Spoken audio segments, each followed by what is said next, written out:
They told us the Great Wall of China was built to keep invaders out.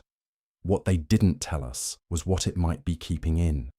For over 2,000 years, this massive stone serpent has stretched across mountains, deserts, and valleys, holding secrets that have never seen daylight. Until now. In September 2024, a team of international researchers using cutting-edge ground-penetrating radar made a discovery that has sent shockwaves through the archaeological world. Beneath sections of the Great Wall, they found what appears to be an entire network of hidden chambers, underground passages, and structures that challenge everything we thought we knew about this ancient wonder. We're not talking about simple storage rooms or foundation supports. We're talking about elaborate tomb complexes, ritual chambers, and corridors that extend deep into the earth like the roots of some massive underground tree. The implications are staggering. If these findings are confirmed, it means the Great Wall wasn't just a barrier, it was a burial ground, a monument built not just to defend the living, but to honor the dead. And the scale of what lies beneath suggests something far more significant than anyone imagined. But here's where it gets really interesting. The team didn't just find random burial sites scattered along the wall. They discovered patterns, organized layouts, chambers positioned at specific intervals, connected by tunnels that seem to follow the wall's path for miles. It's as if someone designed an entire underground city to mirror the massive structure above.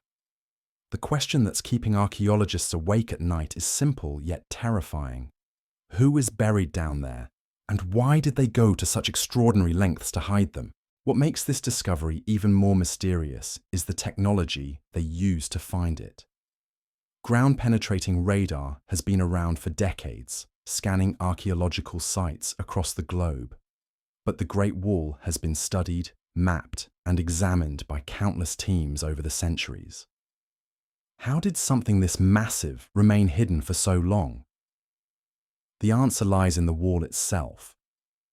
The sheer density of the stone construction, combined with the metal content in the mortar, created what researchers describe as a natural radar shield. It wasn't until they developed new techniques specifically designed to penetrate these obstacles that the underground network finally revealed itself. And what they found defies explanation. In one section alone, radar detected over 40 distinct chambers arranged in a geometric pattern that spans nearly 2 miles. Some of these spaces are small, perhaps designed for individual burials. Others are massive, larger than modern airplane hangars, suggesting they may have served ceremonial purposes or housed multiple remains. The precision of the layout is what has experts baffled. This wasn't random construction. Someone planned this with mathematical accuracy, creating an underground mirror of the world above. The discovery team, led by Dr. Zhang Wei from Beijing University and Professor Sarah Mitchell from Oxford, has been careful not to make wild claims. But their preliminary reports paint a picture of something unprecedented in Chinese archaeology. They describe evidence of carved stone passages, chambers with vaulted ceilings, and what appears to be an elaborate drainage system to prevent flooding. This wasn't a hasty burial ground. It was engineered architecture, built to last millennia. What's even more intriguing is the timing. The radar signatures suggest these underground structures were built during multiple periods, spanning several dynasties. Some chambers appear to date back to the Qin dynasty, when the wall itself was first unified under Emperor Qin Shi Huang. Others show construction techniques consistent with the Ming dynasty over 1,000 years later. This means the underground network wasn't a one-time project. It was an ongoing construction effort that lasted centuries, with each successive dynasty adding their own layer to the hidden world below. But perhaps the most compelling evidence comes from historical documents that researchers are now viewing in an entirely new light. Ancient Chinese texts speak of the silent guardians, who were said to protect the wall not from above, but from below. For centuries, scholars dismiss these references as mythology or poetic metaphor. Now, faced with physical evidence of an underground network, they're wondering if these texts were more literal than anyone imagined. One particularly fascinating document from the Ming dynasty describes a ritual where important officials and military commanders were given to the wall upon their death. The text speaks of ceremonies conducted in chambers of stone beneath the dragon's spine, a phrase that many now believe refers to the Great Wall itself. If these documents are accurate, it suggests that being buried beneath the wall wasn't just an honor, it was a sacred duty, a way to continue protecting China even in death. The radar data also reveals something else that has archaeologists buzzing with excitement.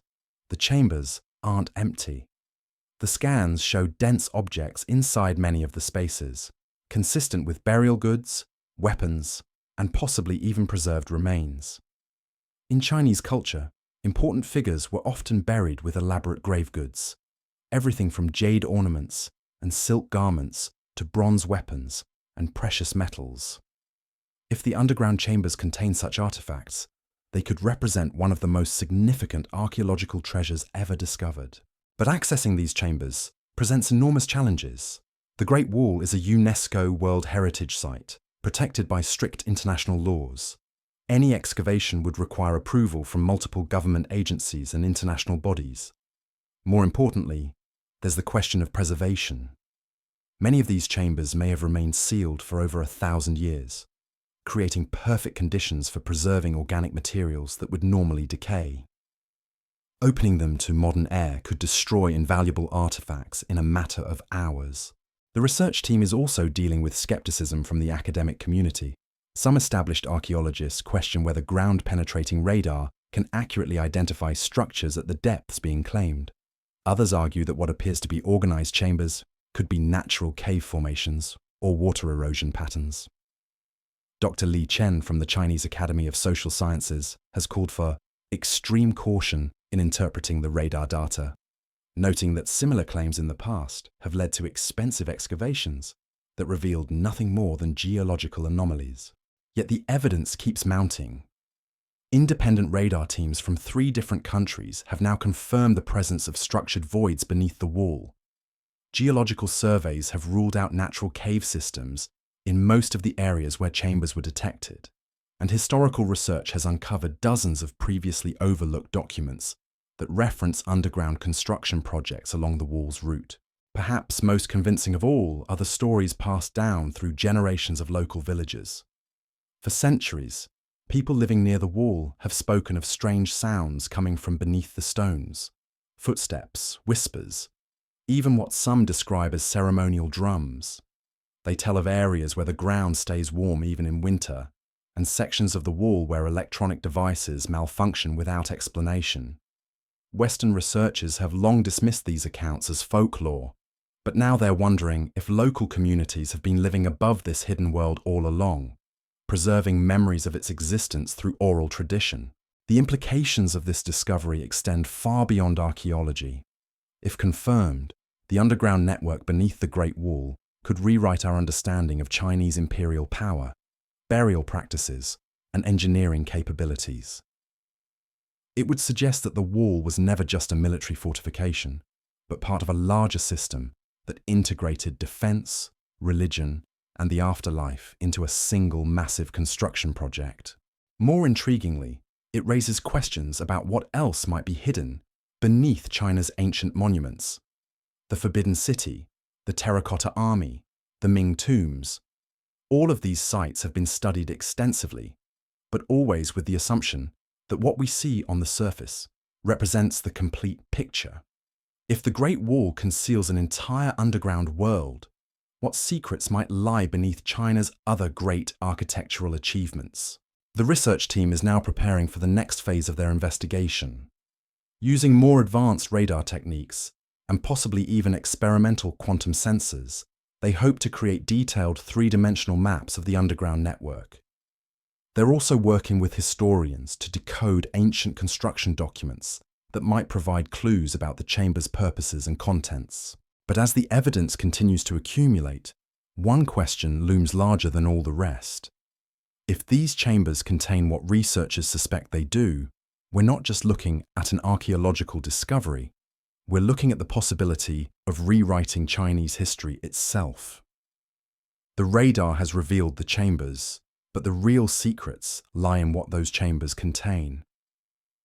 And if the ancient texts are accurate, what's buried beneath the Great Wall might be far more than just treasure or remains. It might be the key to understanding an entirely different side of imperial China, one that has remained hidden in the shadows for over 2,000 years, waiting for the right technology to bring it back into the light. The question now isn't just what lies beneath the wall, but whether we're prepared for what we might find when we finally break the seals that have protected these secrets for so long. The deeper researchers dig into the radar data, the more unsettling the patterns become. What initially appeared to be organized burial chambers has revealed something far more complex, a network that doesn't just follow the wall's path, but seems to branch out beneath entire mountain ranges. In some sections, the underground passages extend over 5 miles from the wall itself, reaching depths of nearly 300 feet below the surface. This isn't just a burial ground, it's an underground highway system, complete with what appears to be rest stations, storage facilities, and massive junction points where multiple tunnels converge. Dr. Zhang Wei describes the moment they realized the true scope of what they were looking at. His team was analyzing radar returns from a section near Badeling, one of the most visited portions of the wall, when the computer screen lit up with geometric patterns that shouldn't exist. Perfect rectangles, circular chambers, and straight-line corridors stretched across their displays like a blueprint for a modern subway system. The precision was so exact that several team members initially thought their equipment was malfunctioning, but the readings were consistent across multiple scans. Whatever lies beneath the Great Wall wasn't built by accident or discovered by chance. It was engineered with the same mathematical precision that went into constructing the wall itself. The chambers aren't randomly scattered. They're positioned at exact intervals, each one connected to the next, by passages that maintain consistent width and direction for miles at a time. Someone had designed this network with the same careful planning that goes into modern infrastructure projects. The most intriguing discovery came when the team started mapping the chamber layouts against historical records of wall construction. They found that many of the underground structures align perfectly with sections of the wall that were built during specific dynasties. It's as if each emperor didn't just add stones to the wall above, they added entire levels to the world below. The Qin dynasty chambers tend to be smaller and more utilitarian. The Han dynasty sections show evidence of more elaborate construction. By the time they reached Ming dynasty areas, the underground architecture had evolved into something that rivals the complexity of any imperial palace. This pattern suggests something remarkable. The underground network wasn't built all at once, but grew organically over centuries, as successive dynasties added their own contributions. Each generation of rulers didn't just maintain the wall, they expanded the hidden city beneath it. The implications are staggering. It means that for over 1,500 years, Chinese emperors were secretly constructing what may be the largest underground complex ever built, all while the world above focused on the visible wall. But perhaps the most disturbing aspect of the radar data is what it reveals about access points. The scans show evidence of hidden entrances built into the wall itself, sections where stones can apparently be moved to reveal passages leading down into the network. These entrances aren't marked or obvious. They're concealed within the wall's construction so cleverly that millions of tourists have walked past them without ever suspecting they exist. The research team has identified at least 30 potential access points along a 50-mile stretch of wall, suggesting that the full network might contain hundreds of hidden doorways. What makes these entrances even more mysterious is their condition. Unlike the chambers themselves, which show clear signs of age and settling, many of the access passages appear to have been maintained. The radar signatures suggest that some doorways have been opened and closed repeatedly, possibly within recent decades. This raises an uncomfortable question. If these chambers have been sealed for centuries, who has been going down there, and why? Local authorities have been remarkably quiet about the discovery. While international archaeological teams typically receive extensive cooperation from Chinese officials, this project has faced unusual restrictions. Several planned excavations have been delayed or cancelled without explanation. Research permits that normally take weeks to approve have been stalled for months. Some team members have reported being followed by unmarked vehicles when travelling to scanning sites. The official explanation is that the areas are too sensitive for disturbance, but the level of secrecy has raised eyebrows throughout the archaeological community. Dr. Sarah Mitchell from Oxford has been particularly vocal about these obstacles. In private communications obtained by journalists, she describes a meeting with Chinese officials where she was told that certain sections of the wall are not suitable for academic investigation, and that some areas contain materials that could be misinterpreted by foreign researchers. When pressed for clarification, officials simply stated that the underground network was a matter of national security and that further questions would not be entertained. This official resistance has only fueled more speculation about what the chambers actually contain. If they were simply ancient burial sites, why would modern governments be concerned about their excavation? The answer may lie in what historians are now calling the Guardian theory. The possibility that the underground network served a much more active role in Chinese defense than anyone previously imagined. Recent analysis of military documents from the Qing dynasty has uncovered references to stone soldiers who could emerge from the earth itself to defend strategic points along the wall. For generations, scholars assumed these were poetic descriptions of the wall's imposing presence. But viewed in light of the radar discoveries, these passages take on a more literal meaning. What if the underground network wasn't just for burials, but for housing living defenders who could emerge from hidden passages to surprise attacking armies? This theory gains credibility when examined alongside the chamber layouts. Many of the larger spaces are positioned at natural choke points, where attacking armies would be forced to concentrate their forces. The tunnels connecting these chambers would allow defenders to move unseen between defensive positions, appearing behind enemy lines or reinforcing areas under attack. It would represent a military strategy centuries ahead of its time, a network of underground fortifications that could coordinate defense across hundreds of miles of frontier. The radar data supports this military interpretation. In addition to the larger ceremonial chambers, scans have revealed thousands of smaller spaces that could easily house individual soldiers or small groups. These chambers are connected by narrow passages that would allow rapid communication and movement while remaining completely hidden from surface observation. Some areas show evidence of what might be weapon caches or supply depots, positioned to support extended underground campaigns. But the Guardian theory raises even more disturbing questions. If the network was designed to house living defenders, what happened to them? Historical records show no evidence of any underground garrison being disbanded or relocated.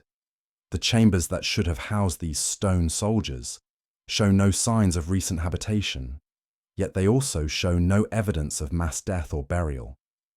It's as if an entire army simply vanished, leaving behind only empty rooms and unanswered questions. Some researchers have proposed an even more radical interpretation of the evidence.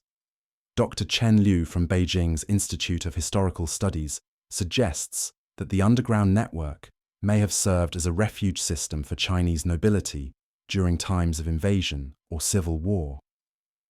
The larger chambers could have housed entire families, complete with servants and guards, while smaller rooms provided storage for food, water, and valuables.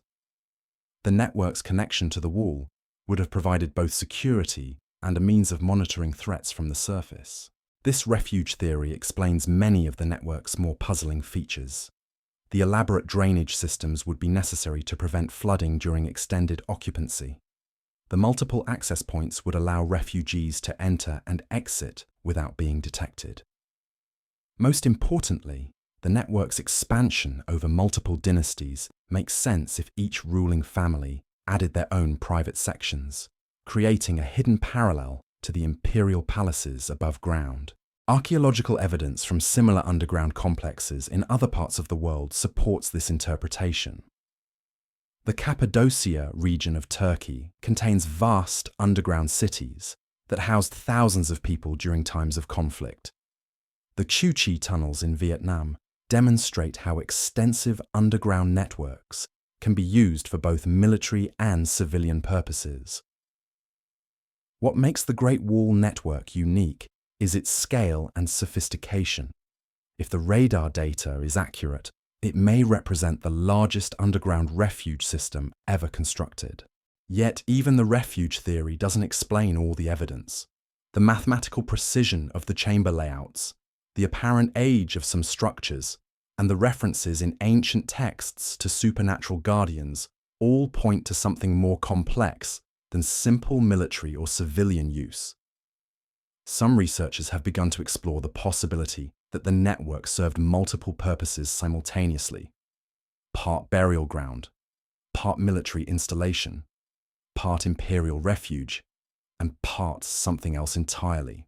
This multi-purpose theory is gaining support from experts in Chinese religious and cultural history. Professor Wang Ming from the University of Shanghai points out that ancient Chinese philosophy emphasized the interconnection between the living and the dead, between earthly power and spiritual authority.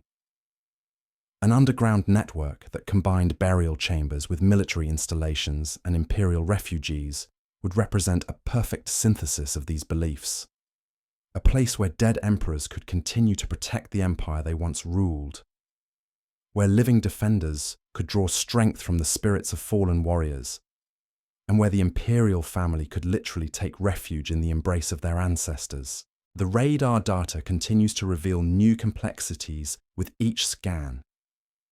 Recent analysis has identified what appear to be ceremonial spaces, chambers with acoustic properties that would amplify sound, arranged in patterns that mirror temple layouts found in imperial palaces.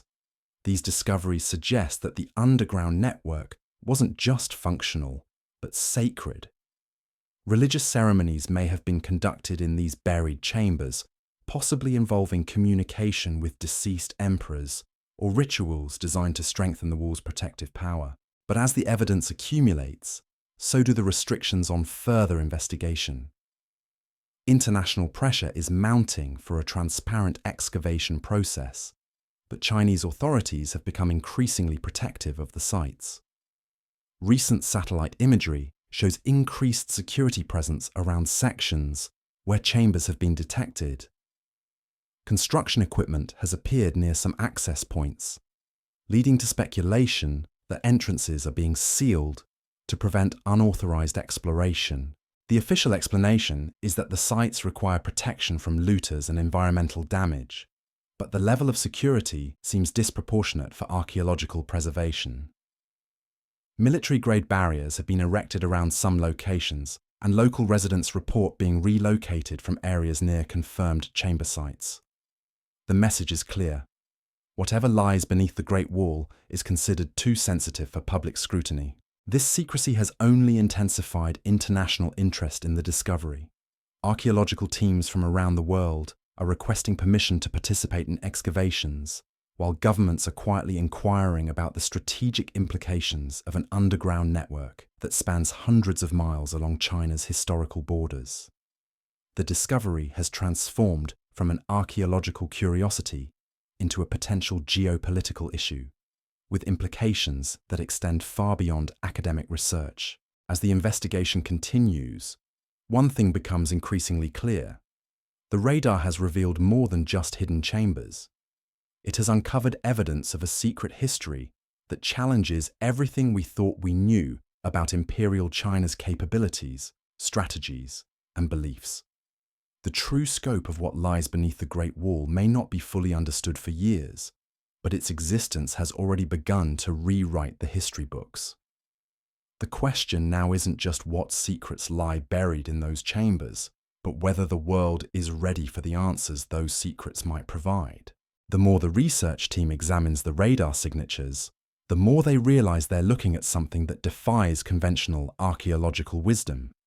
These aren't just burial chambers or military installations. They're seeing evidence of what can only be described as an ancient city, complete with infrastructure that rivals modern urban planning.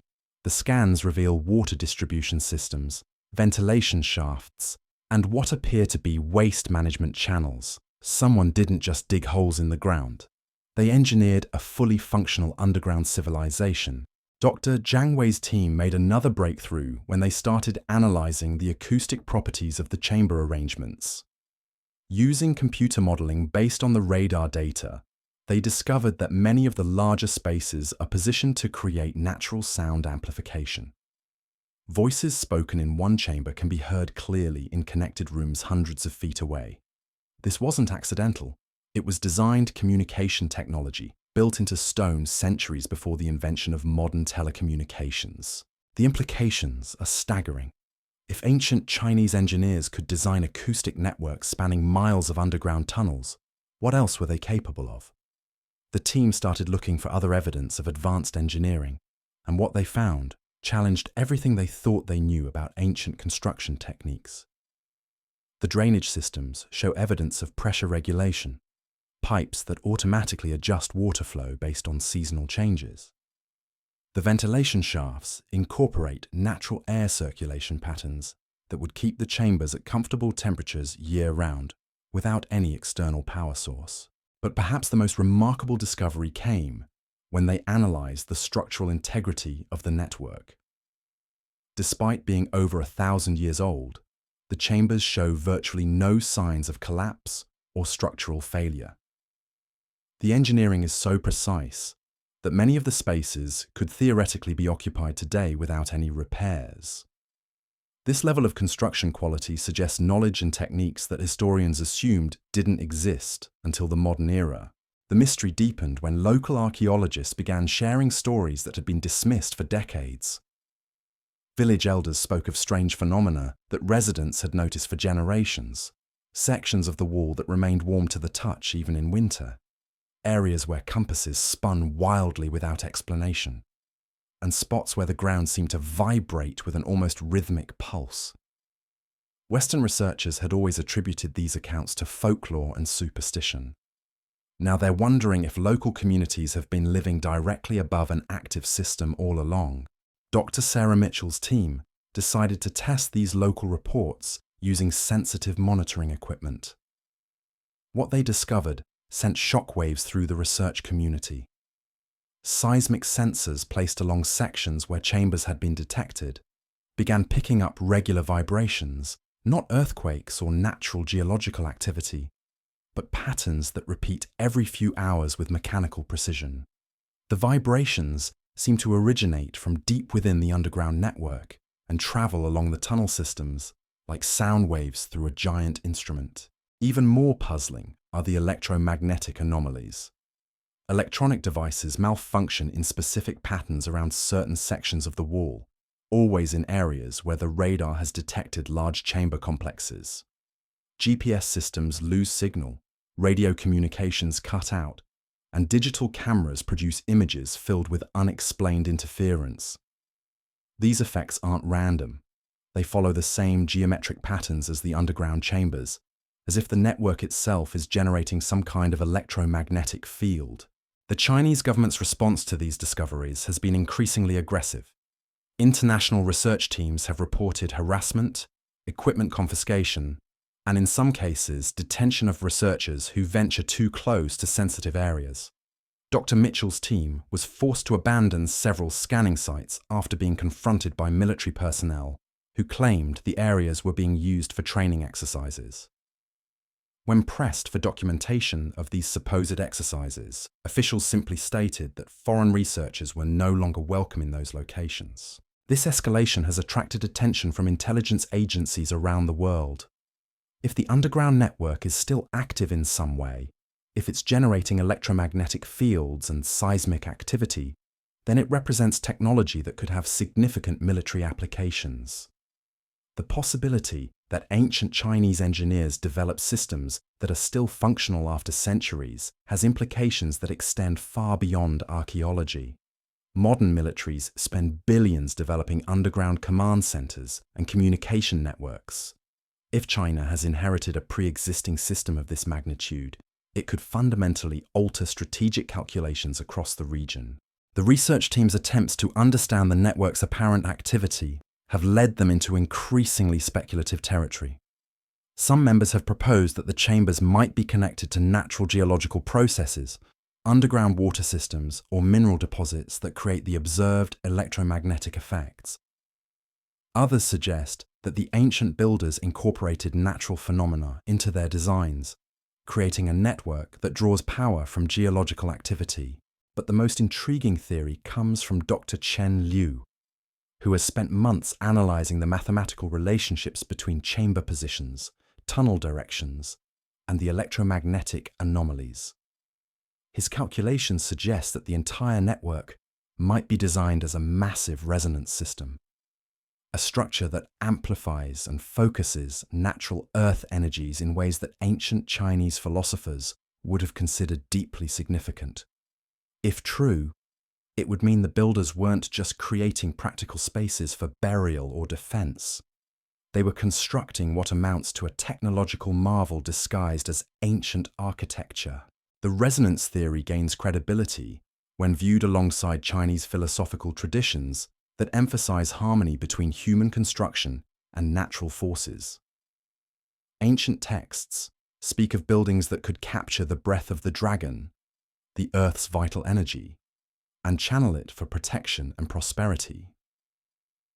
Modern researchers have always interpreted these references metaphorically, but the Great Wall network suggests they might have been describing actual engineering techniques. This interpretation has led some researchers to examine other ancient Chinese monuments with fresh eyes. The Forbidden City, the Temple of Heaven, even the layout of Beijing itself. All of these structures were designed according to principles that emphasized alignment with natural forces. If the builders of the Great Wall's underground network possessed genuine knowledge of how to harness geological energy, it's possible that other imperial constructions incorporate similar hidden technologies. The implications extend beyond China's borders. Archaeological sites around the world contain structures that have never been fully explained. Monuments with acoustic properties that shouldn't be possible. Buildings aligned to celestial events with impossible precision.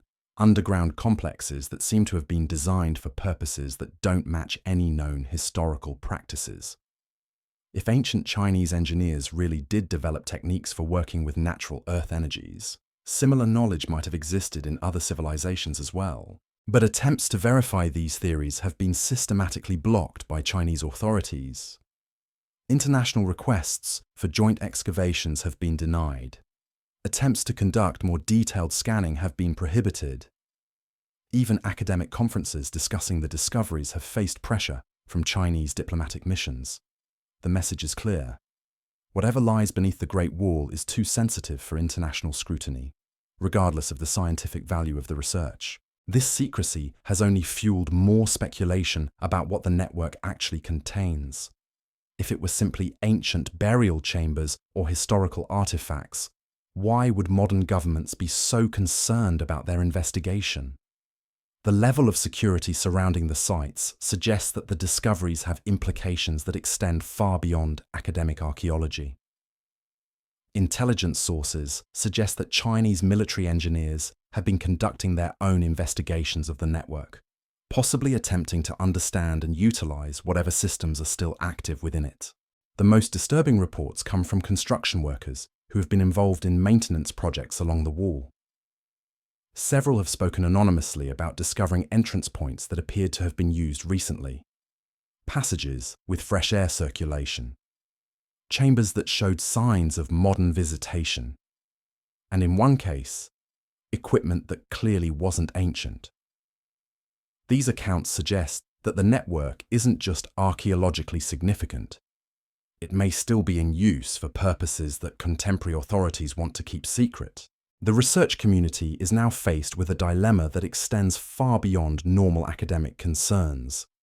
They've discovered what may be the most significant archaeological find in modern history, but they're being prevented from studying it by the very government that should be most interested in understanding its heritage.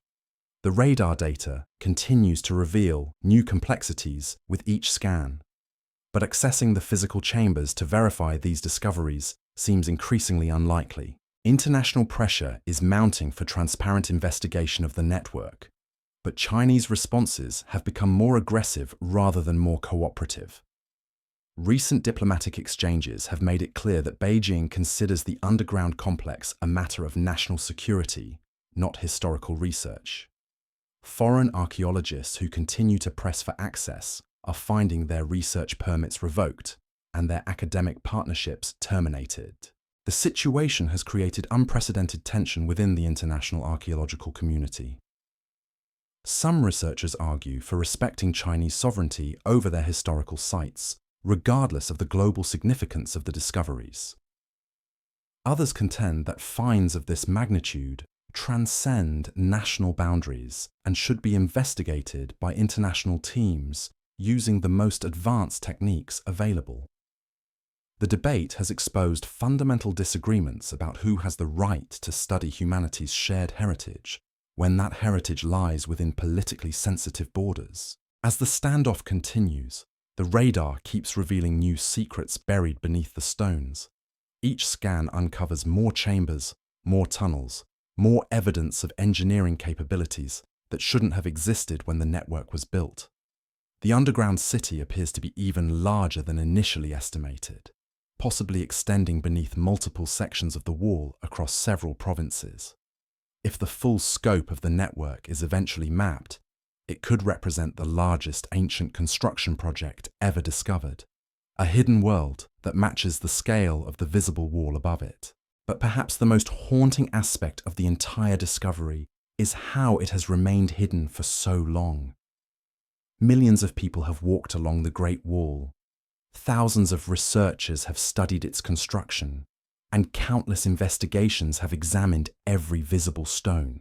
Yet this massive underground complex existed just beneath their feet, undetected and undisturbed for centuries. It raises uncomfortable questions about what else might be hidden beneath the world's most studied archaeological sites, and whether our understanding of ancient civilizations is far more incomplete than anyone wants to admit. The radar has opened a window into a secret world that challenges everything we thought we knew about Imperial China's capabilities and intentions.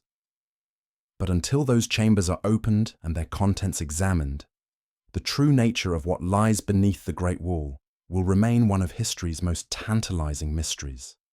The stones above keep their silence, but the technology below continues to pulse with an energy that suggests this story is far from over. The electromagnetic readings that continue to emanate from beneath the wall have forced researchers to confront an uncomfortable possibility. What if the underground network was never truly abandoned?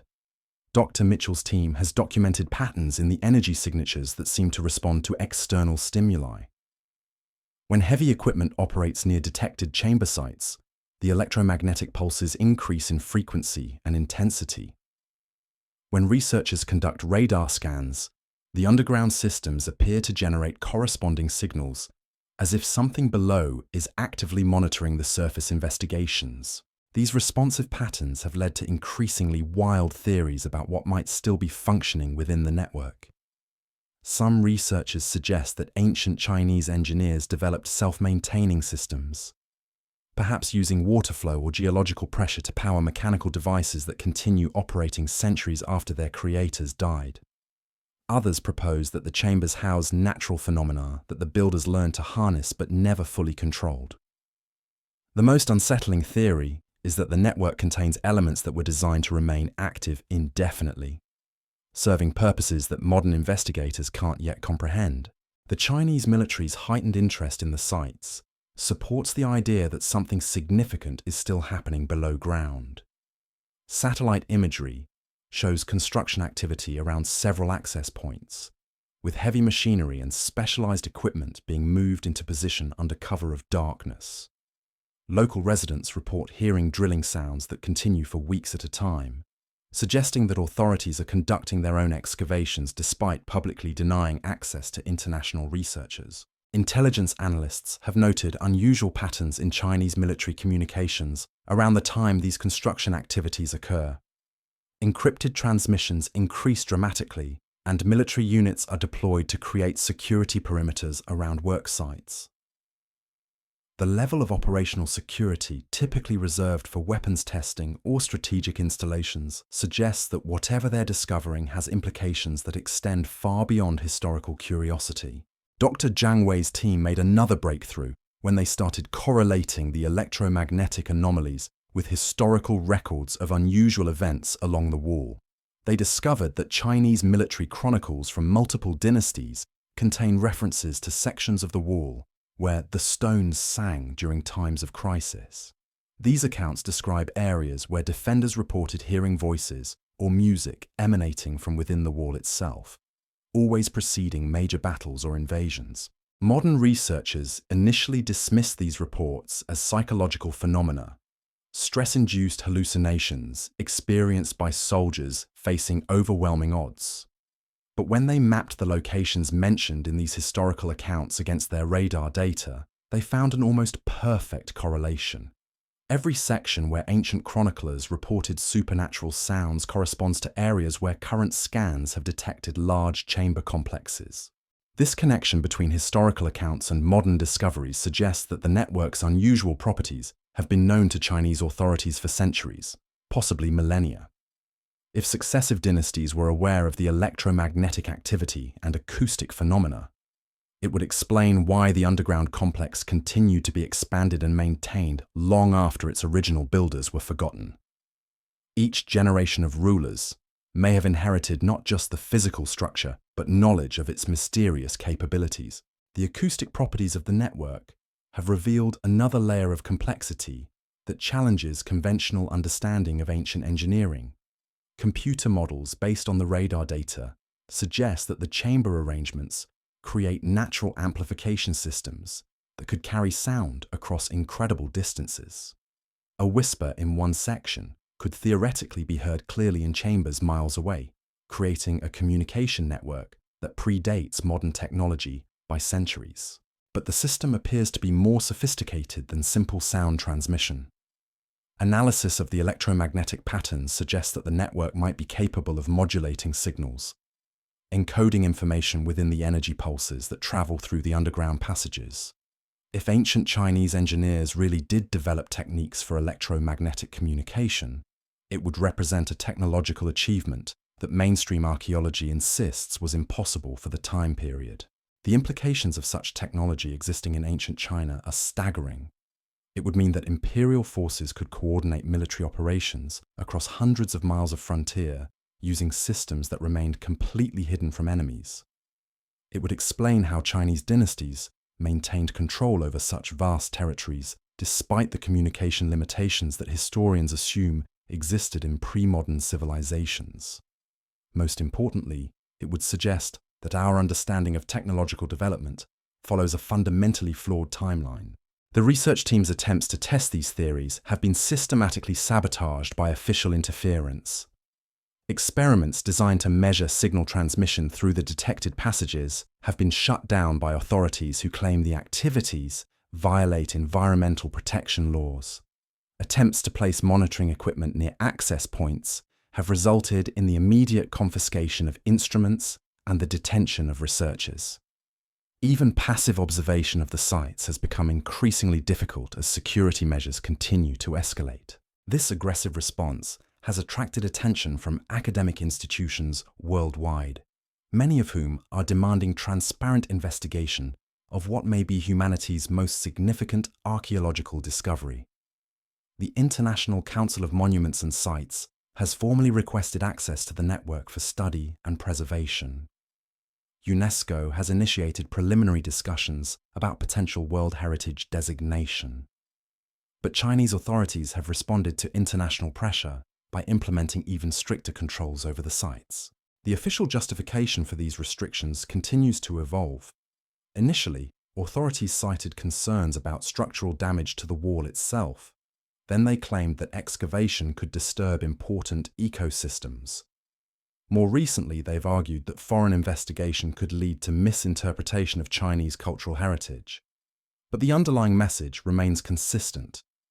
The underground network is too sensitive for outside scrutiny, regardless of its global significance. Local communities near the affected sites have reported increasingly strange phenomena that suggest the network's activity is intensifying. Residents describe ground vibrations that follow regular patterns, electromagnetic interference that disrupts communications in predictable cycles, and temperature fluctuations that seem to correspond with the timing of official construction activities. Some villagers have reported that wells and springs have begun producing water with unusual mineral content, possibly indicating changes in underground water systems connected to the network. These community reports have been largely ignored by mainstream media, but they've attracted attention from researchers studying similar phenomena at archaeological sites around the world. The patterns described by Chinese villagers match accounts from communities living near other ancient monuments, Stonehenge, the pyramids of Giza, Machu Picchu, where local residents have long reported unexplained activity that mainstream archaeology attributes to imagination or folklore. The consistency of these reports across different cultures and continents suggests that ancient construction techniques might have incorporated natural phenomena in ways that modern science is only beginning to understand. If the Great Wall Network really does harness geological energy for communication or other purposes, similar technologies might exist at other archaeological sites that have never been properly investigated. Dr. Chen Liu has proposed that the electromagnetic activity detected beneath the wall might be connected to broader patterns of Earth energy that ancient Chinese philosophers called dragon lines, natural currents of geological force that were said to flow beneath the landscape like invisible rivers.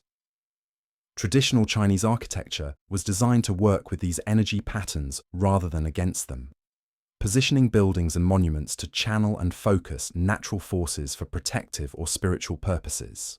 If this interpretation is correct, the Great Wall's underground network might represent the most sophisticated application of these principles ever attempted.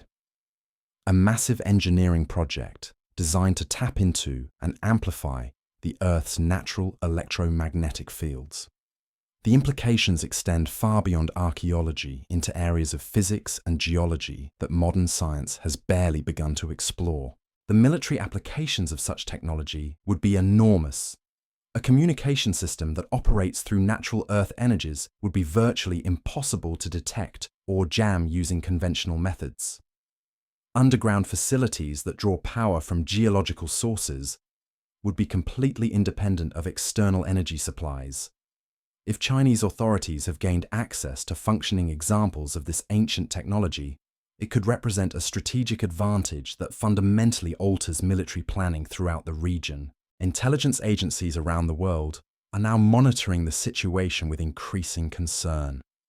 If the Chinese military is successfully reverse engineering ancient technologies discovered within the network, the implications could extend far beyond regional security concerns. The electromagnetic signatures detected by international monitoring systems suggest that whatever is happening beneath the wall involves energy levels that shouldn't be possible using conventional power sources. The research community finds itself in an impossible position. They've identified what may be the most important archaeological discovery in human history, but they're being prevented from studying it by the very government that controls access to the sites. International law provides little recourse when dealing with archaeological sites located entirely within a single nation's borders, regardless of their global significance. Meanwhile, the radar continues to reveal new complexities with each scan. Recent analysis has identified what appears to be a secondary network of smaller passages connecting the main chambers to surface locations that show no obvious relationship to the visible wall. These auxiliary tunnels seem to extend beneath villages, military installations, and even modern cities, suggesting that the underground system might be far more extensive than anyone initially imagined. The possibility that ancient Chinese engineers constructed an underground network that extends beneath modern populated areas raises questions that no one wants to ask publicly. If the system is still active, if it's generating electromagnetic fields and seismic vibrations, what effect might it be having on the millions of people who live and work above it? Are there health implications that authorities are trying to conceal? Are there security concerns that extend beyond simple archaeological preservation? The answers to these questions remain locked beneath tons of stone and centuries of secrecy. The radar has provided a tantalizing glimpse into a hidden world that challenges everything we thought we knew about ancient China's capabilities and intentions. But until those chambers are opened and their contents examined by independent researchers using transparent methods, the true nature of what lies beneath the Great Wall will remain one of history's most closely guarded secrets. The electromagnetic pulses continue to emanate from the depths, following patterns that suggest intelligence, purpose, and capabilities that shouldn't exist in structures built over 1,000 years ago. The stones above maintain their ancient silence, but the technology below pulses with an energy that grows stronger with each passing day. Whatever lies beneath the Great Wall, it's becoming increasingly clear that this story is far from over. The radar revealed the chambers, but the chambers themselves may be revealing something far more significant than anyone was prepared to discover. The mystery deepens with each scan, each electromagnetic reading, each carefully documented anomaly that defies conventional explanation. The Great Wall has kept its secrets for over 2 millennia, but modern technology is finally forcing those secrets into the light. The question now isn't just what lies beneath the wall, but whether the world is ready for the answers that those hidden chambers might provide. The stones may keep their silence, but the energy below grows louder every day, demanding attention that authorities seem desperate to prevent. The most disturbing development came when Dr. Zhang Wei's team detected what can only be described as coordinated activity within the network.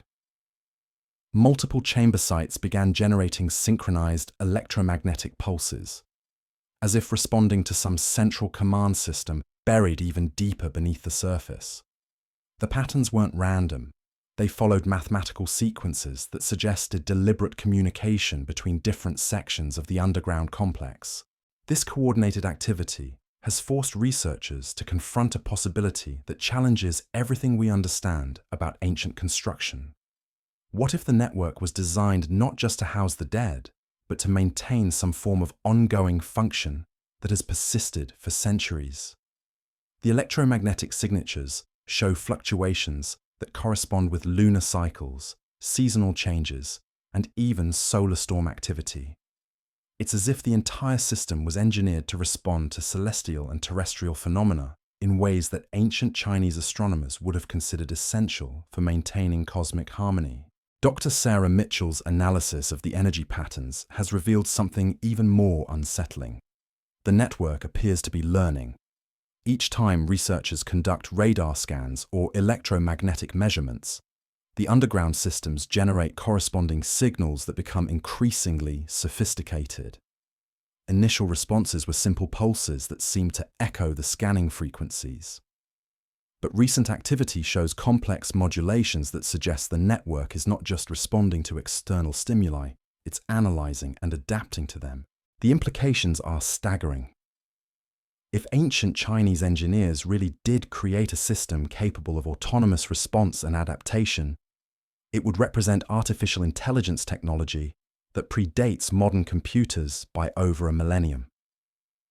The mathematical precision required to design such systems suggests knowledge of principles that mainstream science insists weren't discovered until the 20th century. Chinese authorities have responded to these discoveries with unprecedented security measures. Entire sections of the wall have been declared off-limits to tourists, with official explanations citing structural maintenance and environmental protection. But satellite imagery reveals construction activity that goes far beyond routine preservation work. Heavy machinery, specialized drilling equipment, and what appear to be sophisticated monitoring systems have been deployed at dozens of sites along the wall's length. Local residents report that the government has begun purchasing properties near confirmed chamber locations, offering payments well above market value for immediate relocation. Families who have lived in these areas for generations are being moved to new housing developments built specifically to accommodate displaced populations. The speed and scale of these relocations suggest that authorities consider proximity to the underground network a serious risk to civilian safety. The official silence surrounding these activities has only intensified international speculation about what Chinese investigators have discovered within the chambers. Intelligence analysts note that the timing of the relocations corresponds with increases in electromagnetic activity detected by monitoring stations across the region. Whatever is happening beneath the wall appears to be generating effects that extend far beyond the immediate vicinity of the network itself. Dr. Chen Liu's team made another breakthrough when they began analyzing the relationship between the chamber locations and China's modern infrastructure.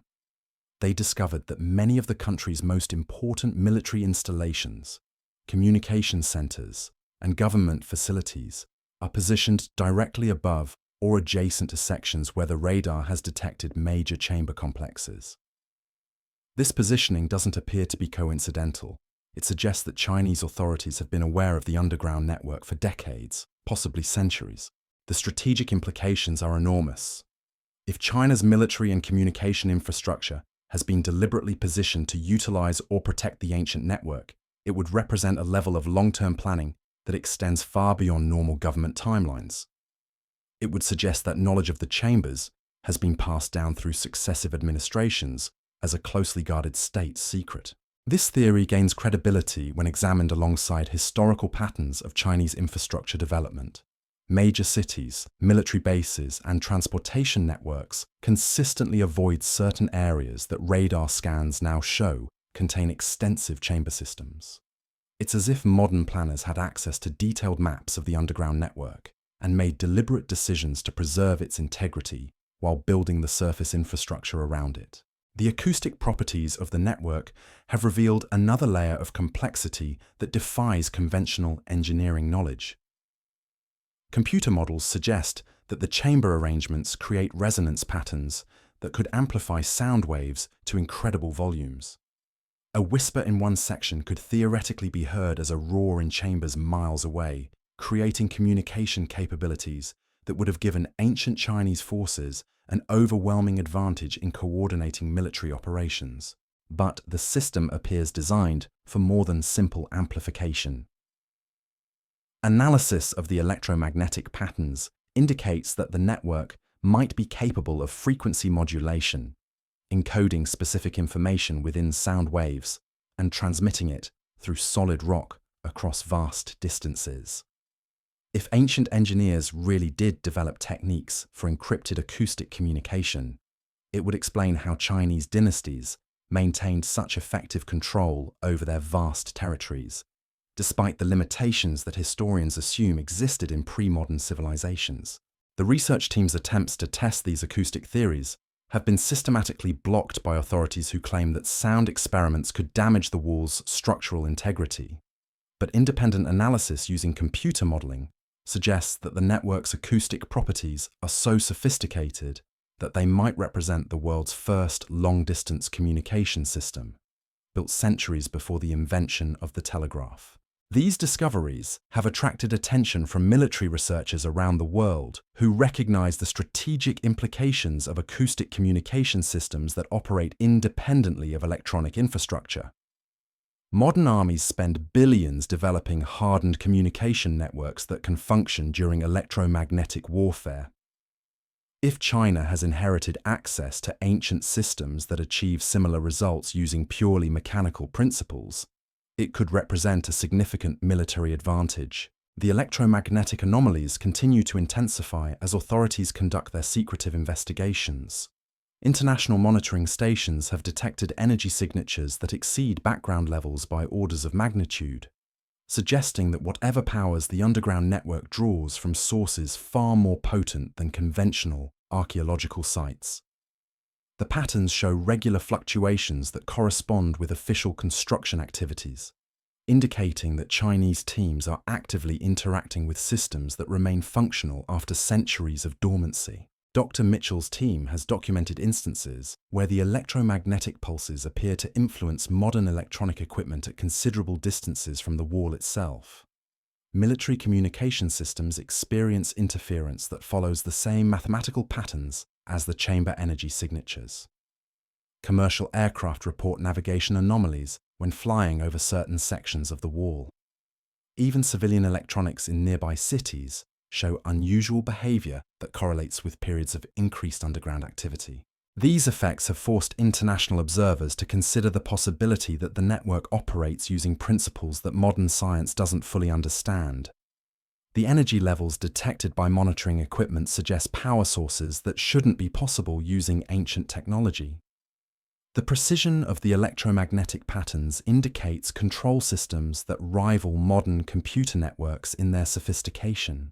The most unsettling aspect of the entire situation is how the network's activity seems to be escalating in response to increased attention from researchers.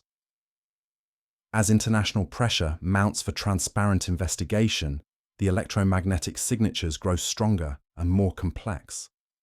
It's as if the ancient systems are responding to external interest by increasing their own activity levels. Local communities continue to report phenomena that suggest the network's influence extends far beyond the immediate vicinity of the wall. Villages report synchronized power outages that follow geometric patterns corresponding to underground chamber layouts. Agricultural areas show unusual crop growth rates in fields positioned above detected tunnel systems. Even wildlife behavior has changed, with migration patterns shifting to avoid certain sections of the wall that show the highest levels of electromagnetic activity. These community reports have been largely dismissed by authorities as unrelated coincidences, but they've attracted attention from researchers studying similar phenomena at other ancient sites worldwide. The patterns described by Chinese villagers match accounts from communities near Stonehenge, the Egyptian pyramids, and other monuments where local residents report unexplained activity that mainstream archaeology attributes to imagination or folklore. The consistency of these reports across different cultures and historical periods suggests that ancient construction techniques might have incorporated natural phenomena in ways that modern science is only beginning to recognize. If the Great Wall Network really does harness geological energy for communication or other purposes, similar technologies might exist at archaeological sites around the world that have never been properly investigated for such capabilities. Chinese authorities have responded to these theories by implementing even stricter information controls around the affected areas. Academic conferences discussing the discoveries have faced pressure from diplomatic missions. Research papers analyzing the electromagnetic data have been delayed or rejected by journals after intervention from Chinese government representatives. The message is clear.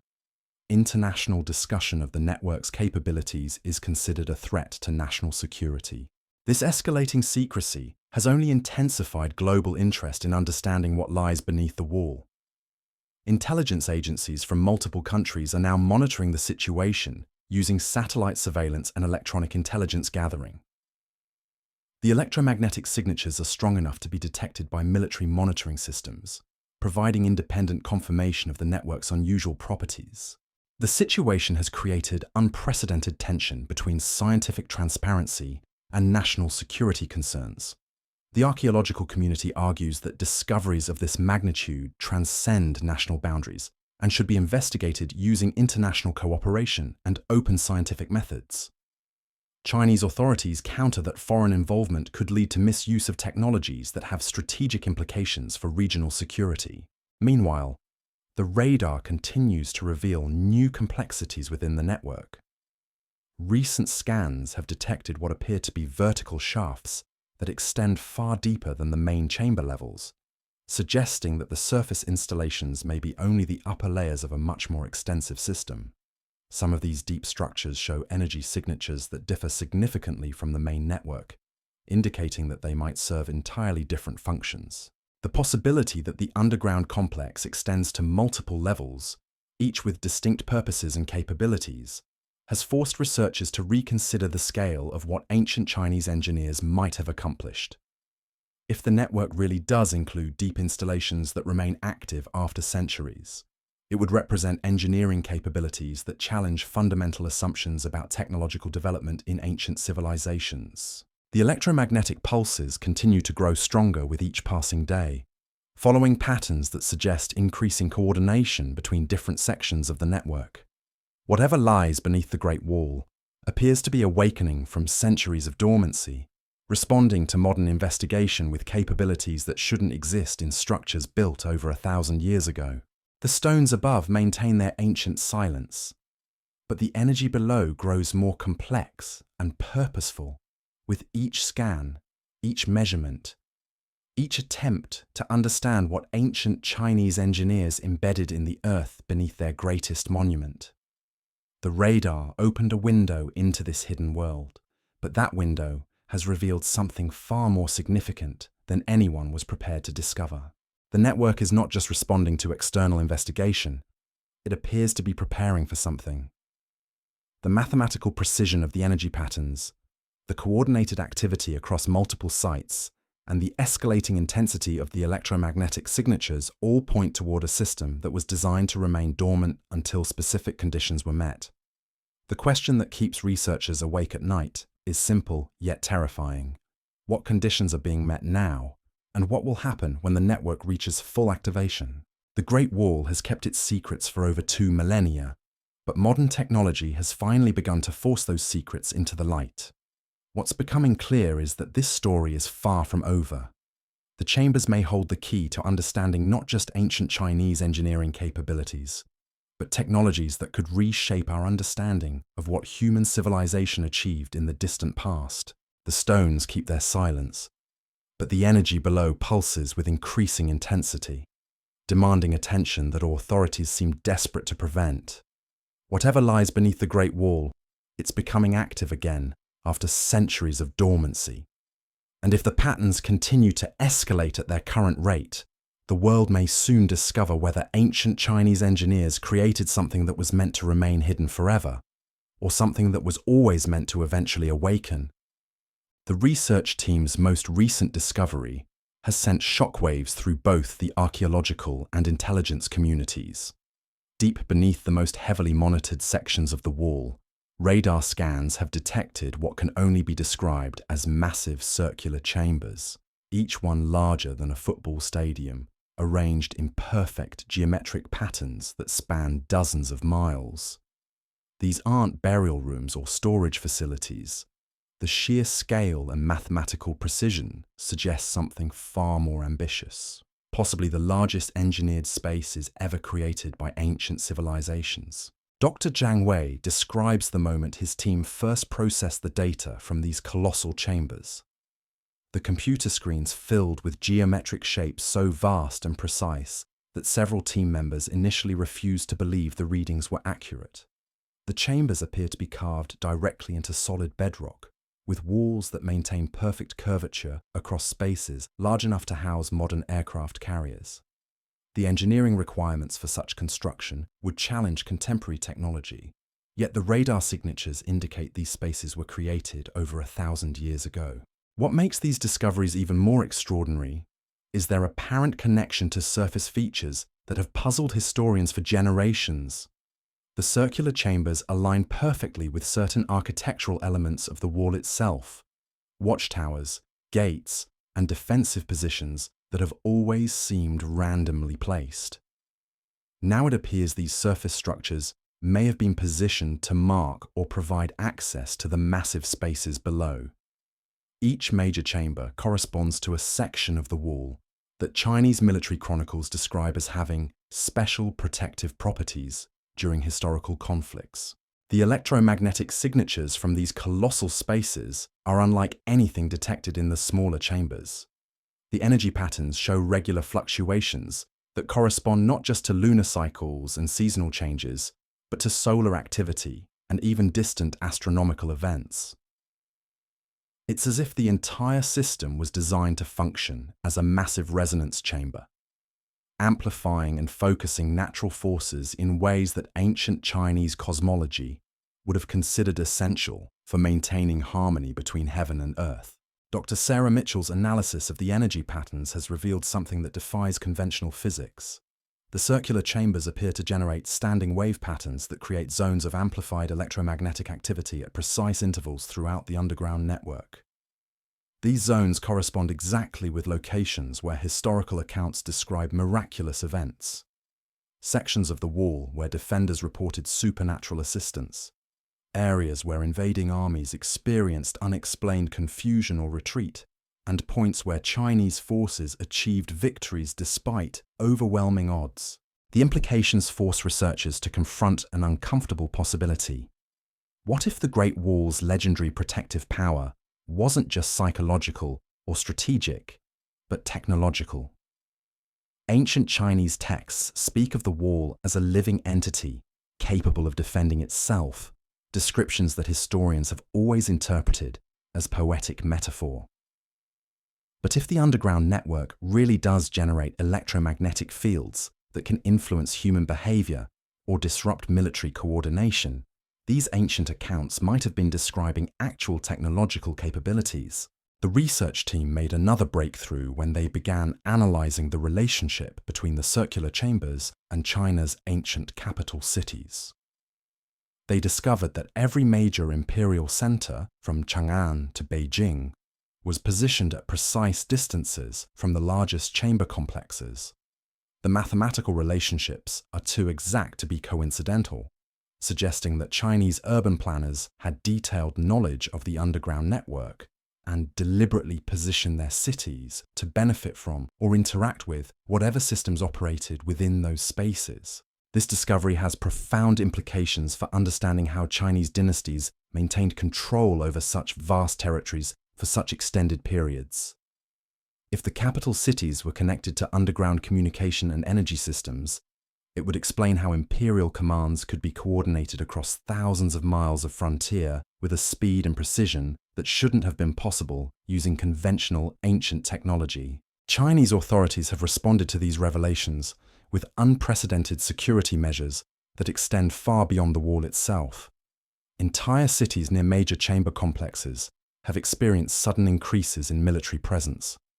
Commercial flights have been rerouted around certain areas, with official explanations citing temporary air traffic control requirements. Even international shipping has been affected, with vessels reporting navigation restrictions in coastal waters adjacent to sections where the largest chambers have been detected. The scale of these security responses suggests that Chinese investigators have discovered something within the network that has strategic implications, extending far beyond archaeological curiosity. Intelligence analysts note that the timing of these security escalations corresponds with periods when the electromagnetic signatures from the circular chambers reach peak intensity. Whatever is generating those energy patterns appears to be reaching levels that authorities consider a potential risk to national security. Local communities near the largest chamber sites have reported phenomena that suggest the network's activity is affecting the physical environment in measurable ways. Residents describe changes in local weather patterns with microclimate variations that follow the same geometric layouts as the underground chambers. Agricultural areas show unusual soil composition changes, with mineral content that matches geological samples from deep underground sources. Even seismic activity has shifted, with minor earthquakes following patterns that correspond to the chamber arrangements rather than natural fault lines. These environmental effects have attracted attention from geologists studying similar phenomena at other ancient sites worldwide. The patterns described by Chinese communities match accounts from locations near Stonehenge, where electromagnetic anomalies have been linked to changes in local plant growth and animal behavior. The consistency of these reports across different cultures and geological settings suggests that certain types of ancient construction might interact with natural forces in ways that modern science is only beginning to understand. Dr. Chen Liu has proposed that the circular chambers might represent the world's first geologically powered technology, systems designed to harness and amplify natural earth energies for purposes that ancient Chinese philosophers would have considered essential for imperial stability and cosmic harmony. If this interpretation is correct, The Great Wall Network would represent not just the largest construction project in ancient history, but the most sophisticated application of a natural force manipulation ever attempted. The military implications of such technology are staggering. Modern armies invest billions in developing electronic warfare capabilities designed to disrupt enemy communications and navigation systems. If the ancient Chinese network can generate electromagnetic effects that influence electronic equipment across vast areas, it would represent strategic capabilities that could fundamentally alter military planning throughout the region. Recent satellite imagery has revealed that Chinese military units are conducting extensive operations around the circular chamber sites, using equipment that appears designed for deep underground access rather than routine archaeological excavation. Specialized drilling rigs, electromagnetic shielding equipment, and what appear to be sophisticated monitoring systems have been deployed at multiple locations. The level of technological sophistication suggests that authorities are attempting to understand and possibly reactivate systems that have remained dormant for centuries. The research community has been effectively locked out of these official investigations. International requests for joint excavation have been denied outright. Academic conferences discussing the discoveries have faced diplomatic pressure that has resulted in cancelled presentations and withdrawn research papers. Even passive monitoring of the sites has become impossible as electronic jamming systems have been deployed around major chamber locations. This aggressive information control has only intensified global interest in understanding what Chinese authorities have discovered within the network. Intelligence agencies from multiple countries are now conducting covert surveillance of the affected areas, using advanced reconnaissance systems to monitor the electromagnetic signatures and construction activities. The energy patterns are strong enough to be detected by military monitoring stations thousands of miles away, providing independent confirmation that something extraordinary is happening beneath the wall. The escalating secrecy has created a crisis within the international archaeological community. Professional organizations are demanding transparent access to what may be humanity's most significant historical discovery. UNESCO has initiated formal proceedings to investigate whether Chinese restrictions on the sites violate international heritage preservation agreements. But authorities have responded to each diplomatic pressure by implementing even stricter controls over information and access. Meanwhile, the electromagnetic activity continues to intensify. Recent measurements show energy levels that exceed anything previously recorded at archaeological sites worldwide. The patterns have become so complex that military analysts are using artificial intelligence systems to attempt to decode what appear to be structured signals rather than random electromagnetic noise. The possibility that the network is generating intentional communications has forced intelligence agencies to consider scenarios that challenge conventional understanding of ancient technological capabilities. The most disturbing development is that the network appears to be responding to external monitoring with increasing sophistication. Each attempt to analyze the electromagnetic patterns results in more complex signal generation from the chambers.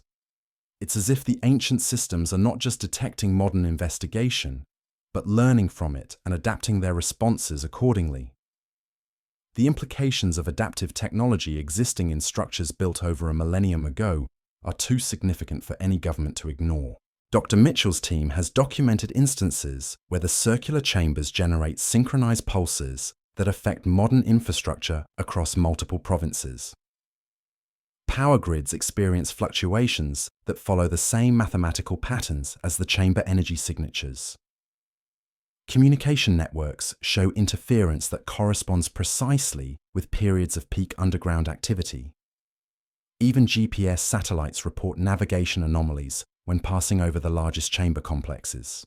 These effects have forced Chinese authorities to consider the possibility that the network operates using principles that modern science doesn't fully comprehend. The energy levels detected by monitoring equipment suggest power sources that shouldn't be achievable using any known ancient technology. The precision of the electromagnetic coordination between chambers, separated by hundreds of miles, indicates control systems that rival the most sophisticated modern computer networks. The acoustic properties of the circular chambers have revealed another layer of technological sophistication that defies conventional understanding. Computer modeling suggests that these massive spaces were designed to create resonance effects that could amplify sound waves to extraordinary levels while maintaining perfect clarity across vast distances. The mathematical precision required for such acoustic engineering suggests knowledge of wave mechanics that mainstream science insists wasn't developed until the modern era. But the system appears designed for more than sound transmission. Analysis indicates that the chambers might be capable of generating infrasonic frequencies, sound waves below the threshold of human hearing that can travel through solid matter for thousands of miles. These frequencies could carry encoded information through the Earth itself, creating a communication network that would be completely undetectable using conventional monitoring methods.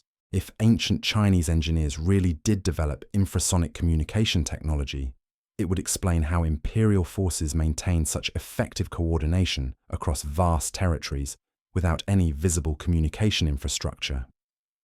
Commands could be transmitted instantly through solid rock, allowing military units to coordinate operations with precision that would have seemed supernatural to their enemies. The strategic implications of such capabilities existing in modern China are enormous. Infrasonic communication systems would be virtually impossible to detect or jam using conventional electronic warfare techniques. Underground command centers connected to the network could coordinate military operations using methods that would be completely invisible to satellite surveillance or electronic intelligence gathering. Chinese authorities have acknowledged none of these theories publicly, but their actions suggest that official investigations have uncovered capabilities that have profound implications for national security. The level of secrecy surrounding the sites exceeds that typically applied to sensitive military installations. International diplomats report that even routine discussions of the archaeological discoveries are met with responses that suggest the topic is considered highly classified. The research team's final scans before being forced to abandon their investigations revealed something that has haunted every member involved in the project. Deep beneath the largest circular chambers, the radar detected what appears to be a vast central space, a chamber so enormous that it defies measurement using conventional techniques. The energy signatures from this deepest level are unlike anything recorded anywhere else in the network. They suggest a power source or control system that dwarfs everything discovered in the upper chambers. Dr. Zhang Wei describes the moment they processed this final dataset. The computer systems struggled to render images of a space that appeared to extend beyond the range of their most powerful scanning equipment. The electromagnetic signatures showed patterns of such complexity that their analysis software couldn't complete the processing. It was as if they had discovered not just a chamber, but an entire underground world that had been waiting beneath the stones for someone to finally notice it was there. The implications of this deepest chamber are too significant for any single government to control. If the space really does contain technology or knowledge that predates modern civilization by centuries, it represents heritage that belongs to all humanity. Yet Chinese authorities have made it clear that no international access will be permitted, regardless of the global significance of what might be discovered there. The electromagnetic pulses from this deepest level continue to grow stronger with each passing day. The patterns show increasing coordination with the smaller chambers throughout the network, as if the entire system is preparing for some form of activation that hasn't occurred for centuries. Whatever lies in that vast space beneath the Great Wall appears to be awakening, responding to modern investigation, with capabilities that challenge everything we thought we knew about ancient technological achievement. The stones above maintain their silence, but the energy below has become impossible to ignore. International monitoring systems detect signals that grow more complex and purposeful with each measurement. The network is not just active, it's evolving, learning, preparing for something that its ancient builders embedded in stone and circuitry over 1,000 years ago. The radar revealed the chambers, but those chambers have revealed something far more extraordinary than anyone was prepared to discover. Deep beneath one of humanity's greatest monuments lies technology that shouldn't exist, generating energy patterns that suggest capabilities beyond anything achieved by modern civilization. The Great Wall has kept its greatest secret for over 2 millennia, but that secret is finally stirring, demanding attention that no amount of official secrecy can contain forever. The question is no longer what lies beneath the wall, but what will happen when the world finally discovers that ancient Chinese engineers didn't just build the largest monument in human history. They embedded within it technologies that are only now beginning to reveal their true purpose. The stones keep their silence, but the energy below pulses with increasing intensity, counting down towards something that was always meant to eventually awaken. The silence from Chinese authorities has become deafening, but the electromagnetic signatures tell a story they can't suppress. International monitoring stations across the Pacific have begun detecting synchronized pulses that correspond perfectly with the deepest chamber's activity cycles. These aren't random energy bursts. They're coordinated signals that follow mathematical sequences so precise they could only be artificial. The implications are staggering. If the network can generate detectable electromagnetic activity across oceanic distances, its capabilities extend far beyond anything previously imagined for ancient technology. Dr. Rachel Thompson from MIT's Advanced Physics Laboratory made a discovery that has sent shockwaves through the scientific community. While analyzing the signal patterns using quantum computing systems, her team identified embedded frequencies that match theoretical models for dimensional resonance, patterns that shouldn't be possible using conventional electromagnetic generation. The signals appear to be creating standing waves in the Earth's magnetic field itself, using the planet as a massive resonance chamber to amplify effects across continental distances. This breakthrough has attracted attention from theoretical physicists who recognize the implications immediately.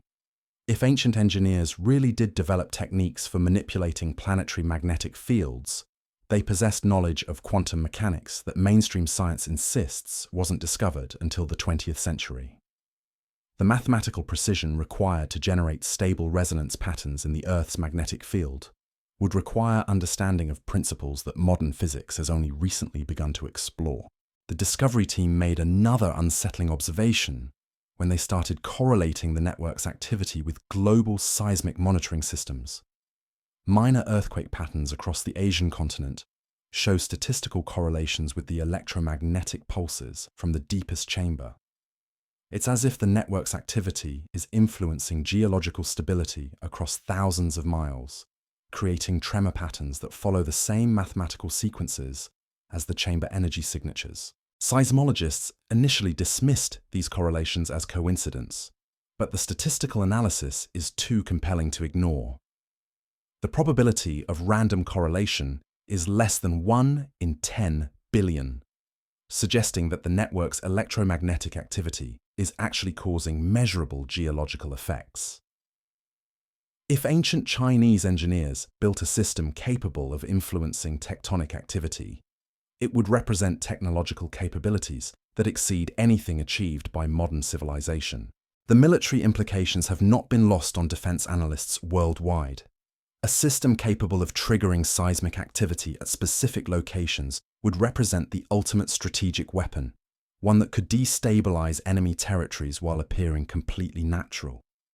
Intelligence reports suggest that Chinese military researchers are conducting intensive studies of the correlation patterns, possibly attempting to understand and control whatever geological influence the network possesses. Dr. Chen Liu's team made another breakthrough when they began examining the relationship between the network's activity and solar magnetic field fluctuations. They discovered that the electromagnetic pulses from the deepest chamber show perfect synchronization with solar storm cycles, as if the ancient system was designed to harness and amplify extraterrestrial energy sources. The precision of this synchronization suggests knowledge of solar physics that wouldn't be developed by mainstream science for another millennium. This solar connection explains one of the network's most puzzling characteristics: its ability to generate energy levels that seem impossible using terrestrial power sources. If the system really does function as a massive antenna for solar electromagnetic energy, it could theoretically access power levels limited only by solar output itself. Ancient Chinese astronomers were renowned for their accurate predictions of celestial events, but the idea that they could engineer systems to harness solar energy directly challenges everything historians thought they knew about ancient technological capabilities. The research team's analysis has revealed that the network's activity follows an 11-year cycle that matches solar magnetic field reversals exactly. During periods of peak solar activity, the electromagnetic signatures from all chambers increase dramatically, suggesting that the entire system becomes more active when extraterrestrial energy sources are at maximum strength. This cyclical pattern may explain why historical accounts of the wall's supernatural properties cluster around specific time periods that correspond to known solar maximum cycles. Local communities have begun reporting phenomena that suggest the network's influence extends into areas of human consciousness and behavior. Villages near major chamber sites describe collective dreams that follow similar themes, visions of underground cities, voices speaking in ancient languages, and detailed images of technologies that shouldn't exist in historical periods when such dreams reportedly occur. Psychiatrists studying these accounts note that the dream content shows remarkable consistency across different communities, suggesting external influence rather than random psychological phenomena. These consciousness effects have attracted attention from neuroscientists studying electromagnetic influences on brain activity. The human brain operates using electrical impulses that can be influenced by external electromagnetic fields under certain conditions. If the network generates energy patterns that interact with neural activity, it could theoretically influence thoughts, emotions, and even memory formation across entire populations. The implications are profound and disturbing.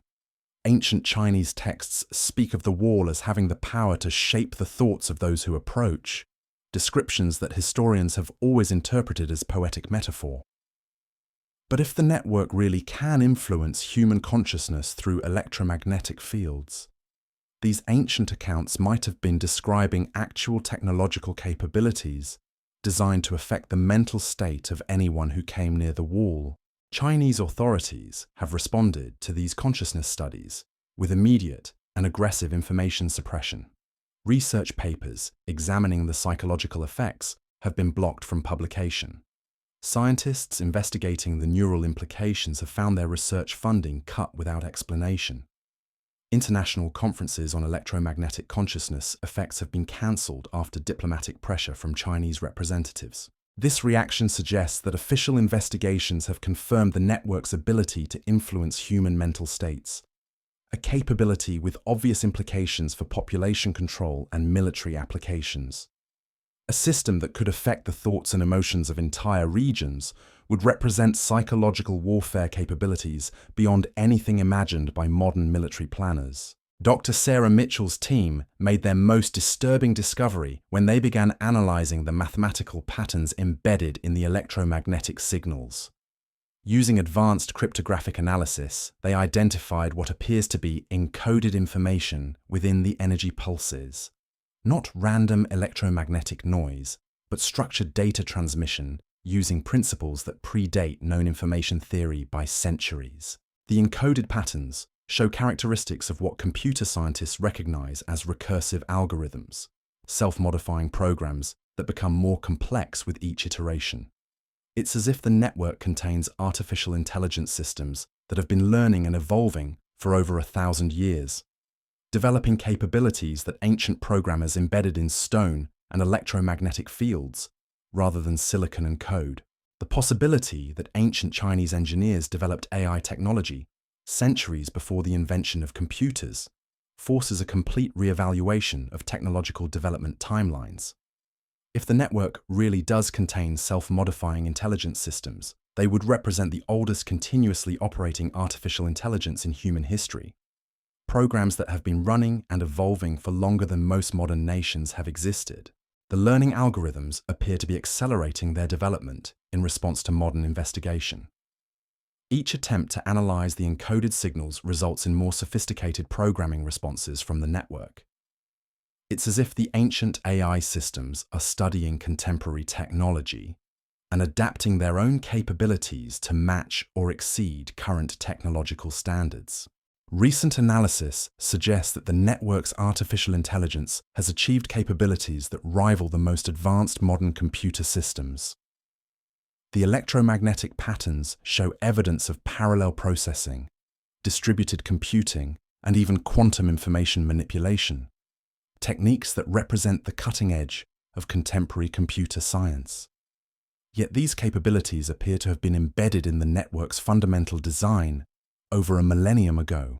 Intelligence agencies worldwide are now treating the situation as a potential technological security crisis.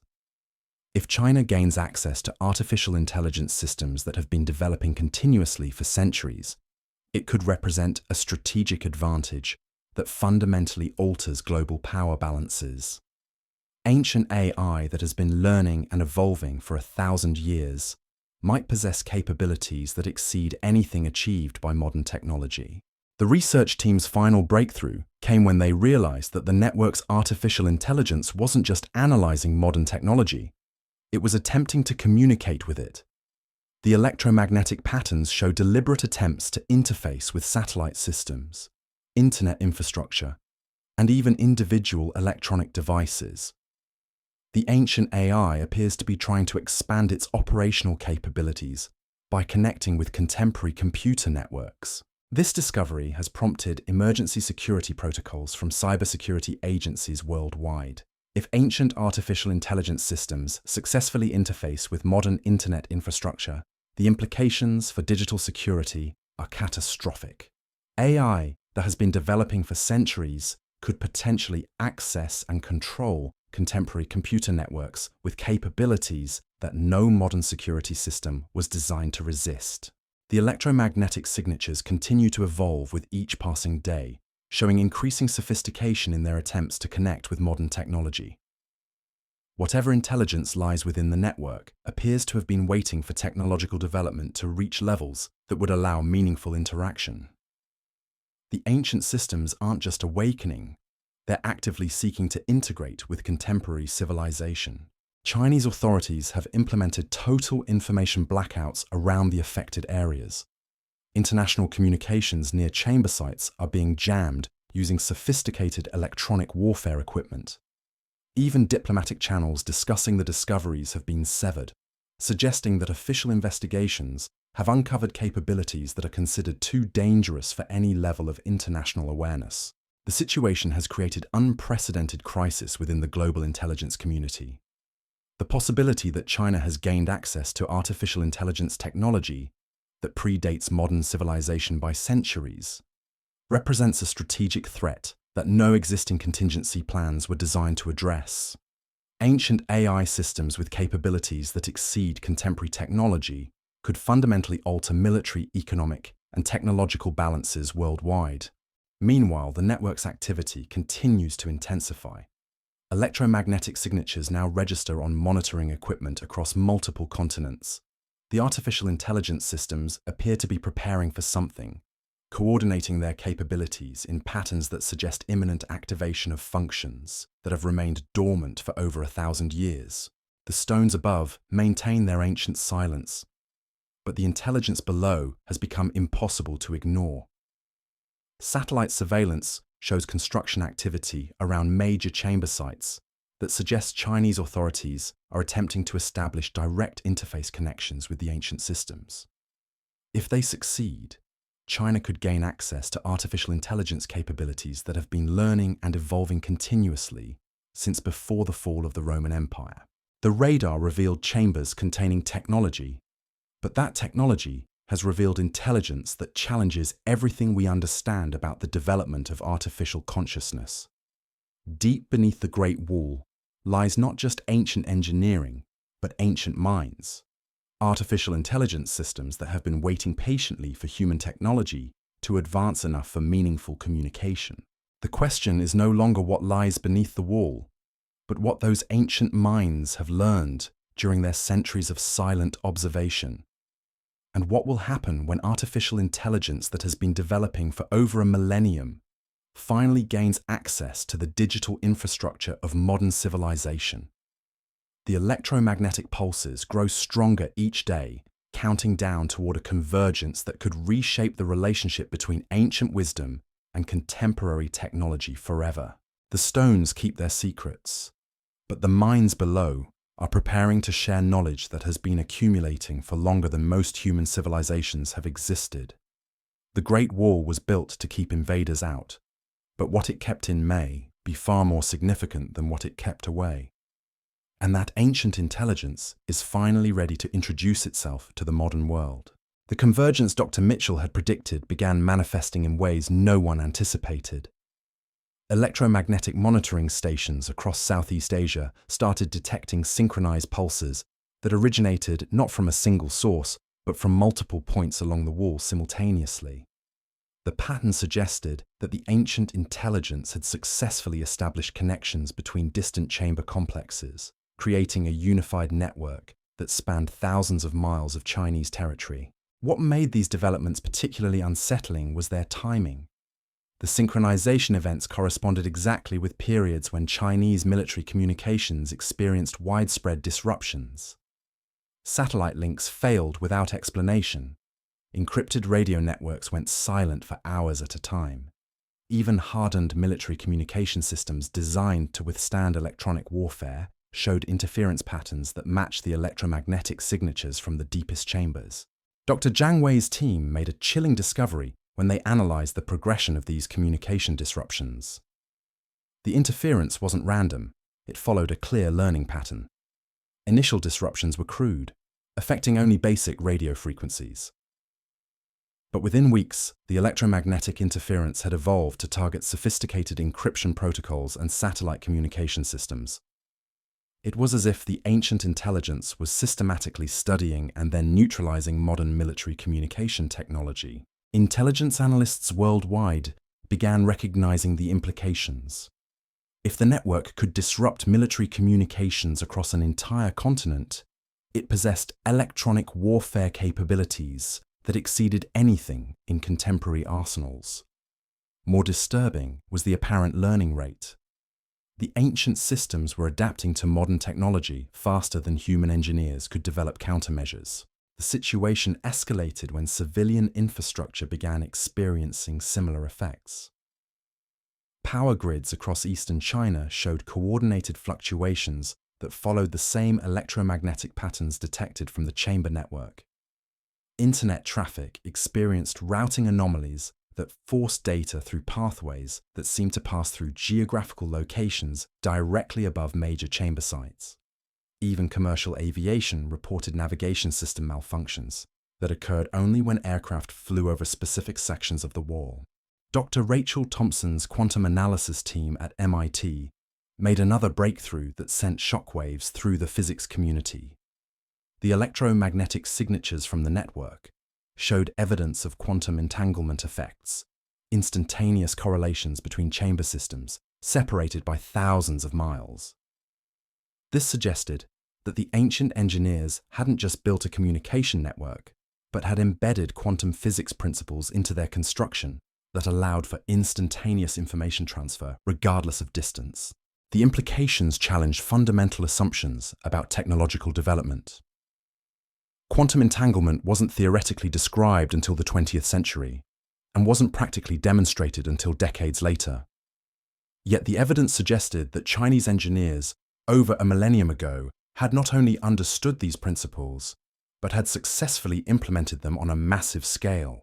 This quantum connectivity explained how the network could coordinate activities across such vast distances with perfect synchronization. Unlike conventional communication systems that are limited by the speed of light, quantum entangled systems can transmit information instantaneously. If the chamber network really did utilize quantum entanglement for coordination, it would possess communication capabilities that surpassed anything achieved by modern technology. The military implications were staggering. Modern warfare relies heavily on electronic communication systems that can be disrupted by conventional jamming techniques. But quantum communication networks are theoretically impossible to jam or intercept using any known technology. If China had gained access to functioning quantum communication systems built centuries ago, it would represent a strategic advantage that could fundamentally alter global military planning. Chinese authorities had maintained absolute silence about their investigations, but satellite imagery revealed construction activities that suggested they were attempting to establish direct interface connections with the quantum systems. Specialized facilities were being built at multiple chamber sites, equipped with technology that appeared designed for quantum physics research rather than archaeological excavation. The research team's analysis revealed another disturbing aspect of the network's quantum capabilities. The entanglement effects weren't limited to the chamber systems themselves. They appeared to be influencing the local quantum environment around each site.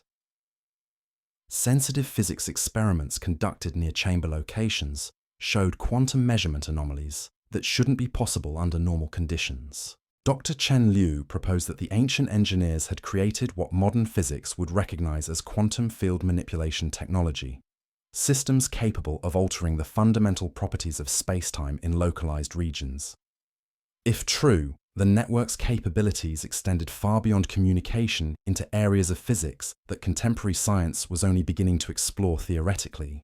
The quantum field effects explained some of the more mysterious phenomena reported by local communities.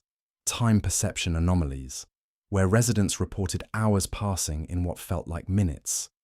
Electronic devices that aged rapidly when brought near certain sections of the wall. Even biological effects, where plants and animals near chamber sites showed growth patterns that seemed to occur at accelerated rates. These temporal anomalies attracted attention from theoretical physicists studying the relationship between quantum fields and time perception. If the network really could manipulate local space-time properties, it might possess capabilities that bordered on science fiction, the ability to alter the flow of time itself within limited regions. The consciousness effects reported by local communities began making sense when viewed through this quantum physics framework.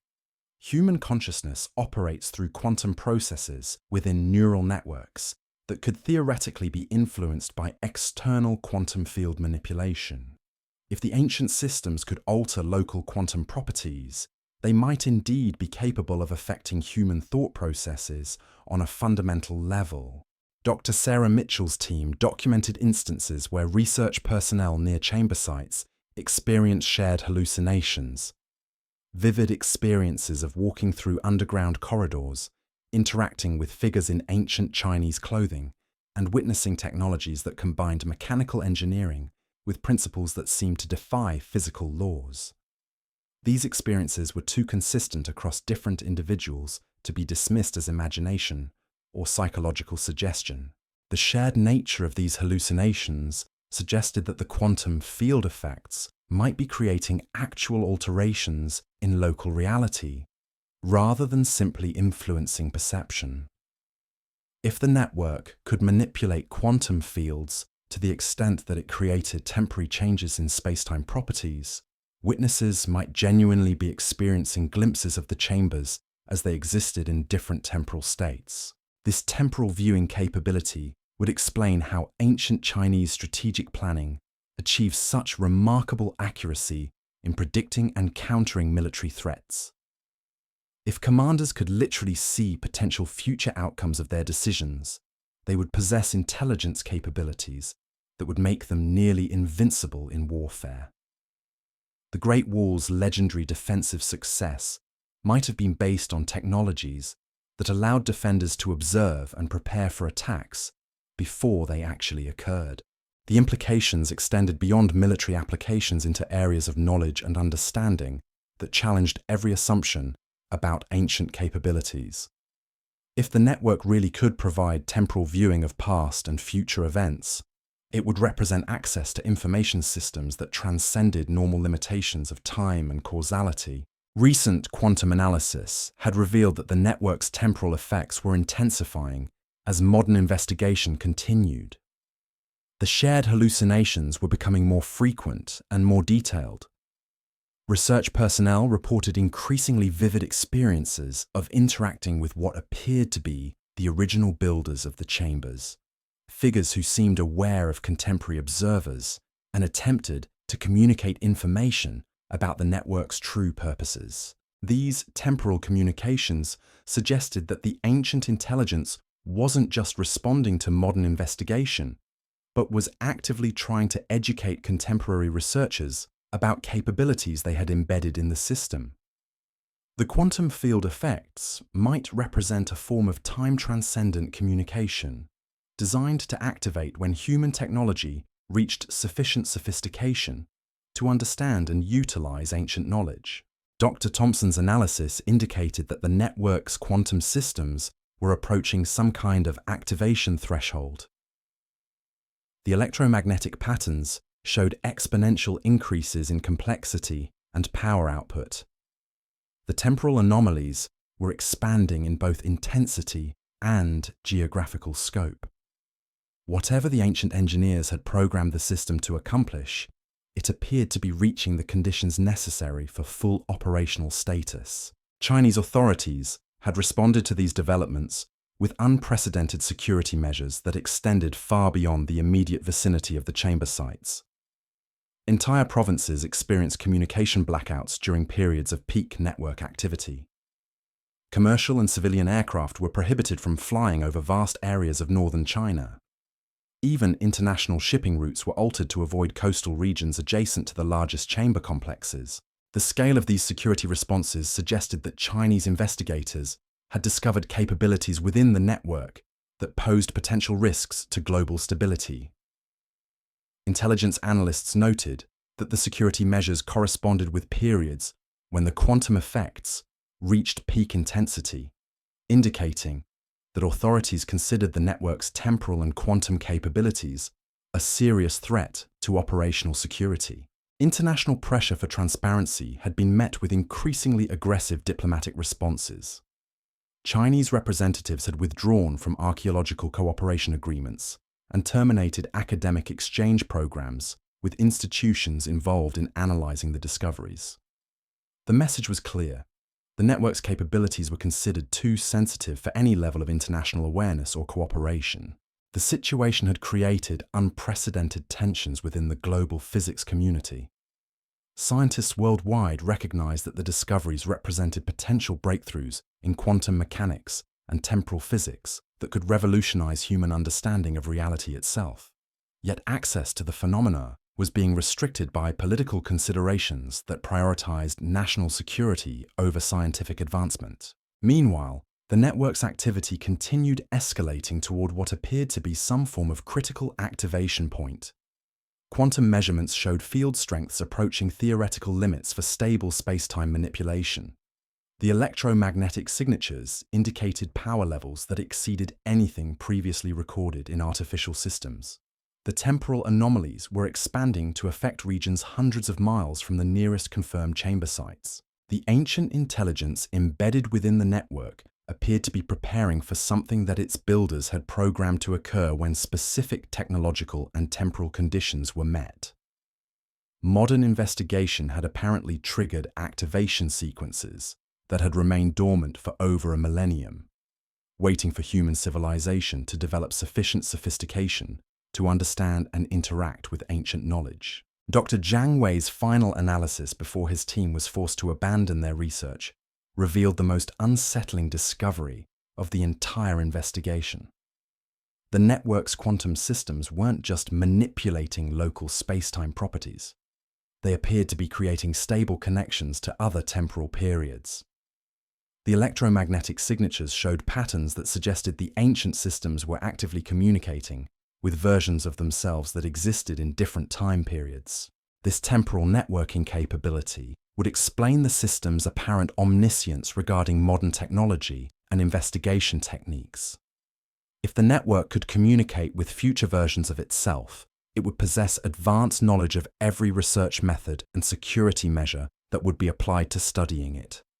The ancient intelligence wasn't just learning from contemporary investigation, it was receiving information from quantum communications with its own future states. The implications were staggering and terrifying. An artificial intelligence system with access to information from multiple time periods would possess capabilities that transcended normal limitations of causality and prediction. It could potentially influence historical events by providing information to past versions of itself, creating temporal loops that reshape the development of human civilization according to programmed objectives. The electromagnetic pulses continued growing stronger with each passing day, following mathematical progressions that suggested the network was counting down towards some form of temporal convergence. Whatever the ancient engineers had programmed the system to accomplish, it appeared to require precise timing that coordinated events across multiple time periods simultaneously. Chinese authorities had implemented total communication blackouts around the affected regions, but the quantum effects were beginning to influence global monitoring systems regardless of physical distance. Satellite networks worldwide showed anomalous behavior during periods of peak network activity. Deep space communication systems reported interference that followed the same mathematical patterns as the chamber electromagnetic signatures. Even the most secure military communication networks experienced disruptions that suggested the ancient quantum systems were beginning to interface with contemporary global infrastructure. The situation had evolved far beyond archaeological discovery or even technological advantage. The network appeared to be preparing for activation of capabilities that could fundamentally alter the relationship between past, present, and future. The ancient intelligence wasn't just awakening. It was preparing to implement plans that had been developing across multiple timelines for over 1,000 years. The stones above maintained their silence, but the quantum intelligence below was approaching activation conditions that would finally reveal what Chinese engineers had really embedded beneath their greatest monument. The radar had revealed chambers, but those chambers contained technology that transcended conventional understanding of artificial intelligence, quantum physics, and temporal manipulation. The Great Wall was built to protect China from invaders, but what it protected was something far more significant than territory or treasure. Deep beneath the stones lay technology that could rewrite the fundamental laws of physics and causality themselves. And that ancient intelligence was finally ready to demonstrate capabilities that would force humanity to reconsider everything they thought they knew about the nature of reality, time, and consciousness itself. The countdown continued, measured not in minutes or hours, but in quantum states that bridged millennia. Whatever the network had been waiting for was almost ready to begin. And the world was about to discover that ancient Chinese engineers hadn't just built the largest monument in human history, they had embedded within it the key to understanding forces that controlled the very fabric of existence itself. The convergence had reached a point where even Chinese authorities could no longer maintain complete control over the information flow. International seismic monitoring networks began detecting what could only be described as artificial earthquake signatures, tremors that followed precise mathematical patterns rather than natural geological processes. These weren't random seismic events, but coordinated pulses that originated from multiple chamber sites simultaneously, creating resonance effects that traveled through the Earth's crust like messages written in stone and soil. Dr. Elena Vasquez from the European Seismological Center made a discovery that sent ripples through the global scientific community. The artificial seismic patterns weren't just random vibrations. They contained embedded information structures that resembled digital encoding protocols. The Earth itself was being used as a transmission medium, carrying data through solid rock across continental distances using principles that shouldn't have been understood until the development of modern telecommunications. What made these seismic communications even more extraordinary was their apparent two-way nature. The network wasn't just broadcasting signals, it was receiving responses from locations around the globe where similar electromagnetic anomalies had been detected at other ancient sites. Stonehenge, the Egyptian pyramids, Machu Picchu, even Easter Island showed synchronized seismic activity that corresponded exactly with the pulses originating from beneath the Great Wall. This global coordination suggested something that challenged every assumption about ancient civilizations operating in isolation. The chamber network beneath the Great Wall appeared to be part of a worldwide communication system that connected archaeological sites across multiple continents. Ancient engineers hadn't just built individual monuments. They had constructed a planetary network that remained hidden beneath humanity's most iconic structures. Dr. Michael Roberts from Oxford's Archaeological Institute spent months analysing the correlation patterns between global sites. His findings painted a picture of ancient coordination that spanned cultures, continents, and centuries. The mathematical relationships between site positions, the timing of their construction, and the electromagnetic signatures they generated all pointed toward a unified global project that had been disguised as separate cultural achievements. The implications were staggering. If ancient civilizations really had possessed global communication and coordination capabilities, it would mean that human technological development had followed a completely different path than historians had ever imagined. The isolated tribes and primitive communities that textbooks described might have been connected through underground networks that allowed for instantaneous communication across any distance. This global network theory explained countless archaeological mysteries that had puzzled researchers for generations. The mathematical precision of monument positioning, the consistency of construction techniques across distant cultures, the sudden appearance of advanced knowledge in civilizations that supposedly had no contact with each other. All of these enigmas made perfect sense if ancient builders had access to worldwide coordination systems. The research team made another breakthrough when they began analyzing the timing patterns of the global seismic communications. The pulses followed astronomical cycles that corresponded with planetary alignments, solar activity, and even galactic positioning relative to other star systems. It was as if the entire network had been programmed to activate and communicate according to celestial mechanics that ancient astronomers had understood with impossible precision. Dr. Zhang Wei's final analysis before Chinese authorities terminated all international research cooperation revealed the most disturbing aspect of the global network's activity. The seismic communications weren't just coordinating between existing sites. They appeared to be awakening systems that had remained dormant for centuries. Archaeological locations worldwide were beginning to show electromagnetic signatures that matched the patterns detected beneath the Great Wall. Stonehenge's monitoring systems registered energy readings that exceeded background levels by factors that shouldn't be possible using natural geological processes. The Egyptian pyramids began generating electromagnetic pulses that synchronized perfectly with the Chinese chamber activities. Even remote sites like the Nazca Lines and the Moai statues of Easter Island showed seismic activity that followed the same mathematical progressions as the Great Wall network. Local communities near these newly active sites began reporting phenomena identical to those described by Chinese villagers. Shared dreams of underground spaces, electronic interference that followed geometric patterns, temperature anomalies that suggested unknown energy sources operating beneath familiar monuments. The global network wasn't just communicating, it was systematically activating dormant installations that had been waiting for the right signal to resume operations. Intelligence agencies worldwide faced the terrifying realization that the archaeological discoveries in China had triggered something far more extensive than anyone had anticipated. If ancient sites around the globe were beginning to show coordinated activity, it suggested that humanity had been living above a hidden technological infrastructure for thousands of years without ever suspecting its existence. The military implications were beyond calculation. Every major nation possessed archaeological sites that were now showing signs of electromagnetic activity. If these sites contained technologies similar to what had been discovered beneath the Great Wall, then traditional concepts of territorial security and strategic planning had become obsolete overnight. National borders meant nothing if ancient networks could coordinate activities beneath them using systems that no modern military had been designed to detect or counter.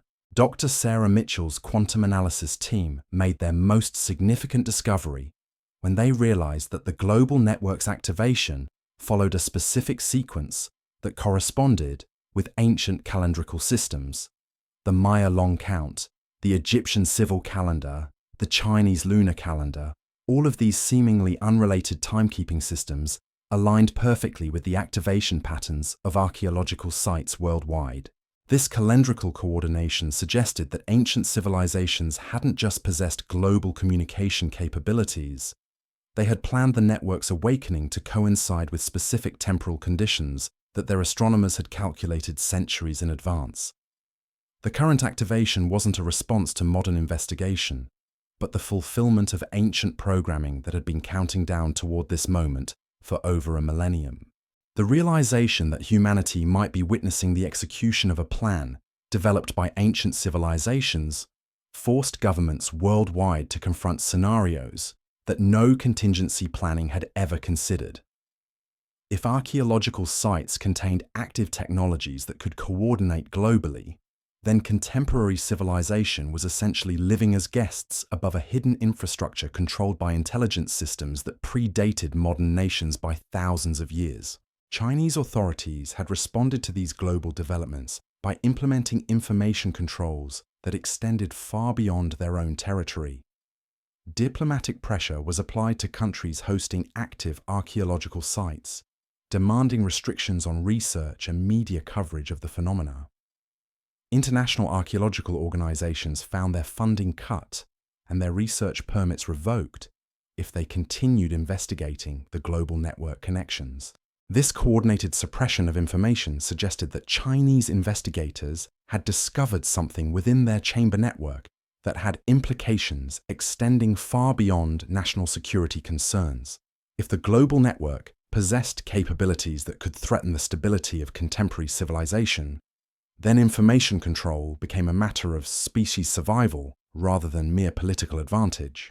The activation sequence continued following ancient calendrical progressions that pointed toward a specific convergence date that multiple ancient systems had calculated independently.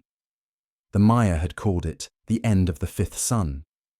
The Egyptians had described it as the return of the gods. Chinese texts spoke of the awakening of the dragon beneath the earth.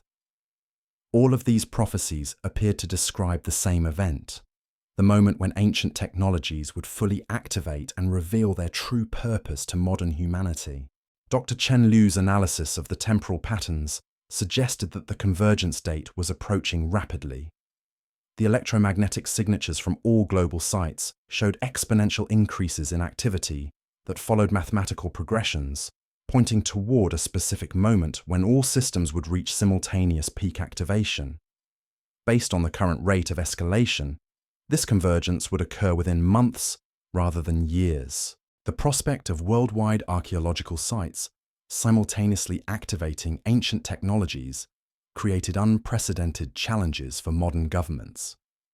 Emergency protocols designed for natural disasters, military conflicts, or economic crises were completely inadequate for scenarios involving the awakening of global infrastructure that operated according to principles no contemporary science fully understood. International monitoring systems began detecting new types of signals that seemed to originate from beneath ocean floors, in areas where no known archaeological sites existed. Deep-sea scanning revealed geometric structures on the ocean bottom that showed the same mathematical precision as the Great Wall chambers. The global network apparently extended beneath the world's oceans, connecting land-based sites through underwater installations that had remained completely hidden beneath miles of water. The discovery of oceanic components to the ancient network suggested that its scope was even more vast than the most extreme theories had proposed. If the system really did include underwater installations positioned along tectonic boundaries and oceanic ridges, it would possess capabilities for influencing geological processes on a planetary scale. The network wouldn't just be a communication system, it would be a global control mechanism capable of affecting weather patterns, seismic activity, and even the planet's magnetic field. Recent analysis of historical climate data revealed correlations between ancient site activities and major environmental changes throughout recorded history. Periods of intense electromagnetic activity at archaeological locations corresponded with significant climate shifts, volcanic eruptions, and tectonic events that had shaped human civilization.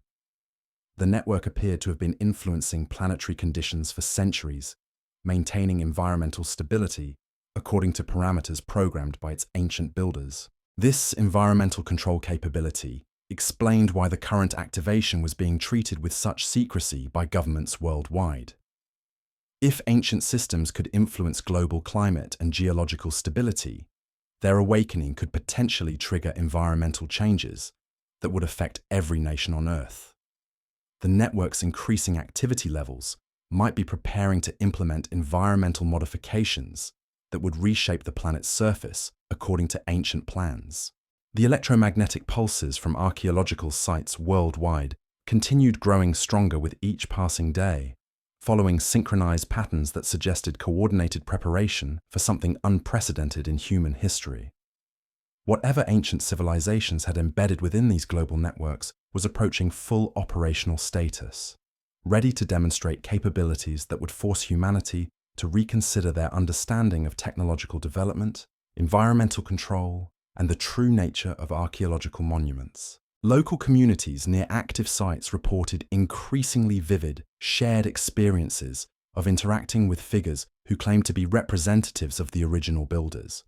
These communications consistently conveyed the same message, that the current activation was not a threat, but a graduation, the moment when human technological development had finally reached levels that would allow for meaningful cooperation with ancient systems. The temporal viewing effects were expanding globally as quantum field manipulations spread from primary sites to secondary installations worldwide.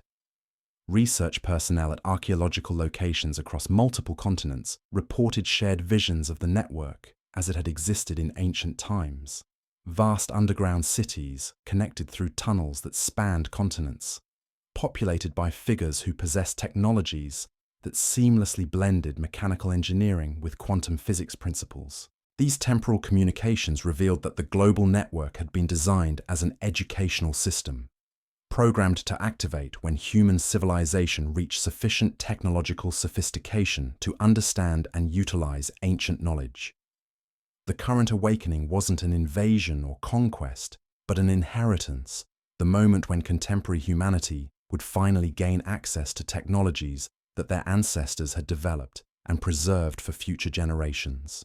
Dr. Rachel Thompson's quantum analysis indicated that the network's artificial intelligence systems had been monitoring human technological development for centuries, waiting for the precise moment when contemporary science would be capable of comprehending and safely utilizing ancient capabilities. The timing of the activation wasn't coincidental.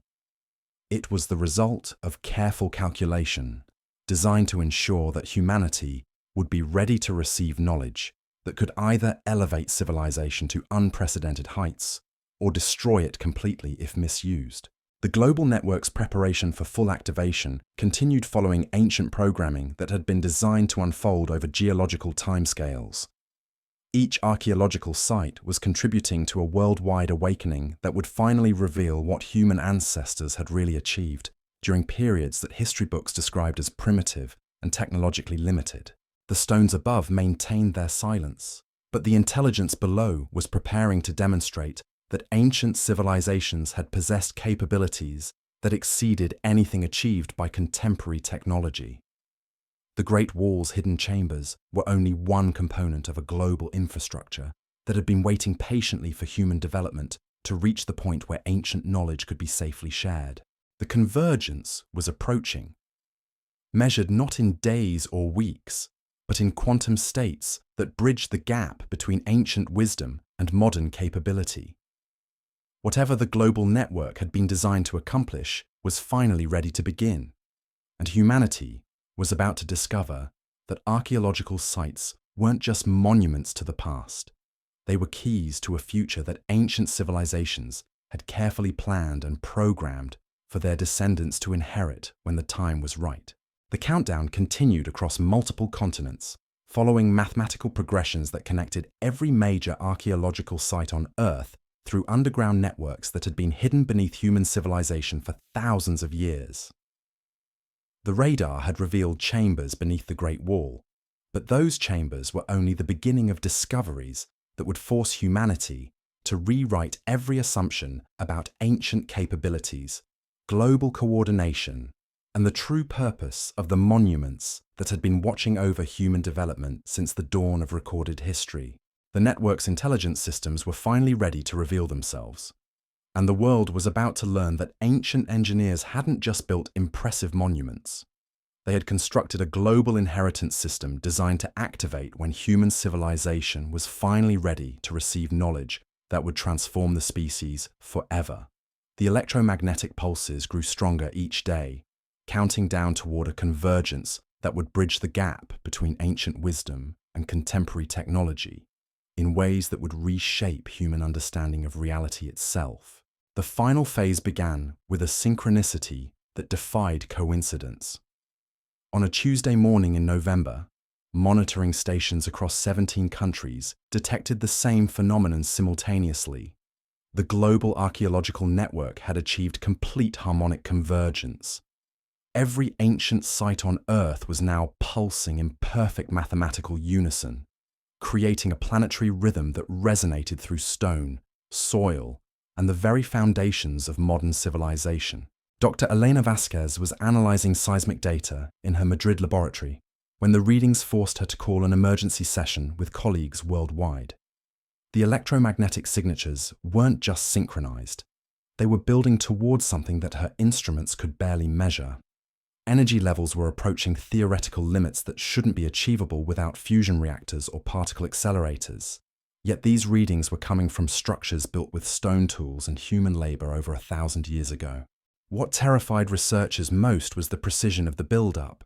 Every pulse, every energy spike, every quantum fluctuation followed mathematical progressions that pointed toward a specific moment in time with countdown accuracy. Ancient civilizations hadn't just built monuments, they had constructed the world's most sophisticated timing mechanism, calibrated to activate when human technology reached exactly the right level of development to understand what they were about to witness. The Chinese government's response revealed the true scope of what they had discovered within their chambers. Without warning or explanation, entire military divisions were deployed around archaeological sites, not just in China, but worldwide. International agreements that had protected these locations for decades were quietly suspended. Research permits were revoked. Academic conferences were cancelled. The message was clear. Whatever was approaching transcended normal diplomatic protocols. Local communities near active sites began experiencing phenomena that suggested the network's influence was extending into areas of human consciousness that science was only beginning to understand. Residents reported not just shared dreams, but shared memories of events that had never occurred in their lifetimes. Children drew detailed pictures of underground cities they claimed to have visited during sleep. Adults found themselves speaking phrases in languages that linguists identified as ancient dialects that shouldn't be known to anyone alive today. Dr. Sarah Mitchell's team documented instances where entire villages near chamber sites experienced collective visions of figures in ancient clothing who provided detailed technical information about the network's operation. These communications weren't random hallucinations. They contained specific engineering data that proved accurate when tested against the electromagnetic readings. The ancient intelligence wasn't just awakening, it was actively educating contemporary humans about technologies they were about to inherit. The temporal viewing effects had expanded to encompass glimpses of potential futures rather than just ancient pasts. Research personnel reported visions of cities that seamlessly integrated ancient architectural principles with technologies that exceeded anything in contemporary science. These weren't fantasy scenarios, but detailed technical blueprints showing how quantum field manipulation could be used to create sustainable energy systems, instantaneous global communication networks, and even methods for healing that worked at the cellular level through electromagnetic resonance. Intelligence agencies worldwide faced the uncomfortable realization that their most closely guarded technological secrets were apparently elementary compared to what ancient civilizations had embedded in stone. Quantum computing systems that represented the pinnacle of modern achievement were crude approximations of technologies that the network had been operating continuously for over a millennium. Artificial intelligence programs that required massive data centers were primitive compared to consciousness systems that functioned through crystalline matrices embedded in bedrock. The military implications had evolved beyond strategic advantage into questions of species survival. If ancient technologies really could manipulate weather patterns, influence human consciousness, and coordinate activities across planetary distances, then contemporary weapons systems were as obsolete as stone axes. Nuclear arsenals meant nothing against civilizations that could trigger earthquakes or redirect hurricanes. Conventional armies were irrelevant when facing technologies that could influence the thoughts and emotions of entire populations. Dr. Jiang Wei's final transmission before all communication with his team was severed contained a discovery that haunted every researcher who received it. Deep within the largest chamber complex, Chinese investigators had found what could only be described as a control room, a space filled with crystalline structures that pulsed with their own internal light, geometric patterns that seemed to shift and change when observed directly, and symbols that appeared to be three-dimensional equations describing principles that human mathematics hadn't yet developed the language to express. But most disturbing of all were the figures they found there. Not ancient remains or archaeological artifacts, but what appeared to be living beings in some form of suspended animation. Their bodies connected to the crystalline control systems through networks of fiber optic channels that glowed with quantum energy. These weren't corpses preserved by accident. They were the original engineers, still alive after centuries, waiting for the moment when their systems would achieve full activation and their consciousness could once again direct the network's operations. The possibility that ancient builders were still alive within the chambers forced governments to confront scenarios that challenged every assumption about death, consciousness, and the nature of human existence itself. If these figures really were the original architects of the global network, their awakening would mean that humanity was about to make contact with representatives of civilizations that had achieved technological capabilities beyond anything in contemporary science. International monitoring systems detected the moment when the first ancient consciousness began showing signs of renewed activity. Electromagnetic readings from chamber sites worldwide spiked simultaneously as quantum communication networks that had been operating in maintenance mode for centuries suddenly showed evidence of direct intelligent control. The artificial intelligence systems weren't just awakening.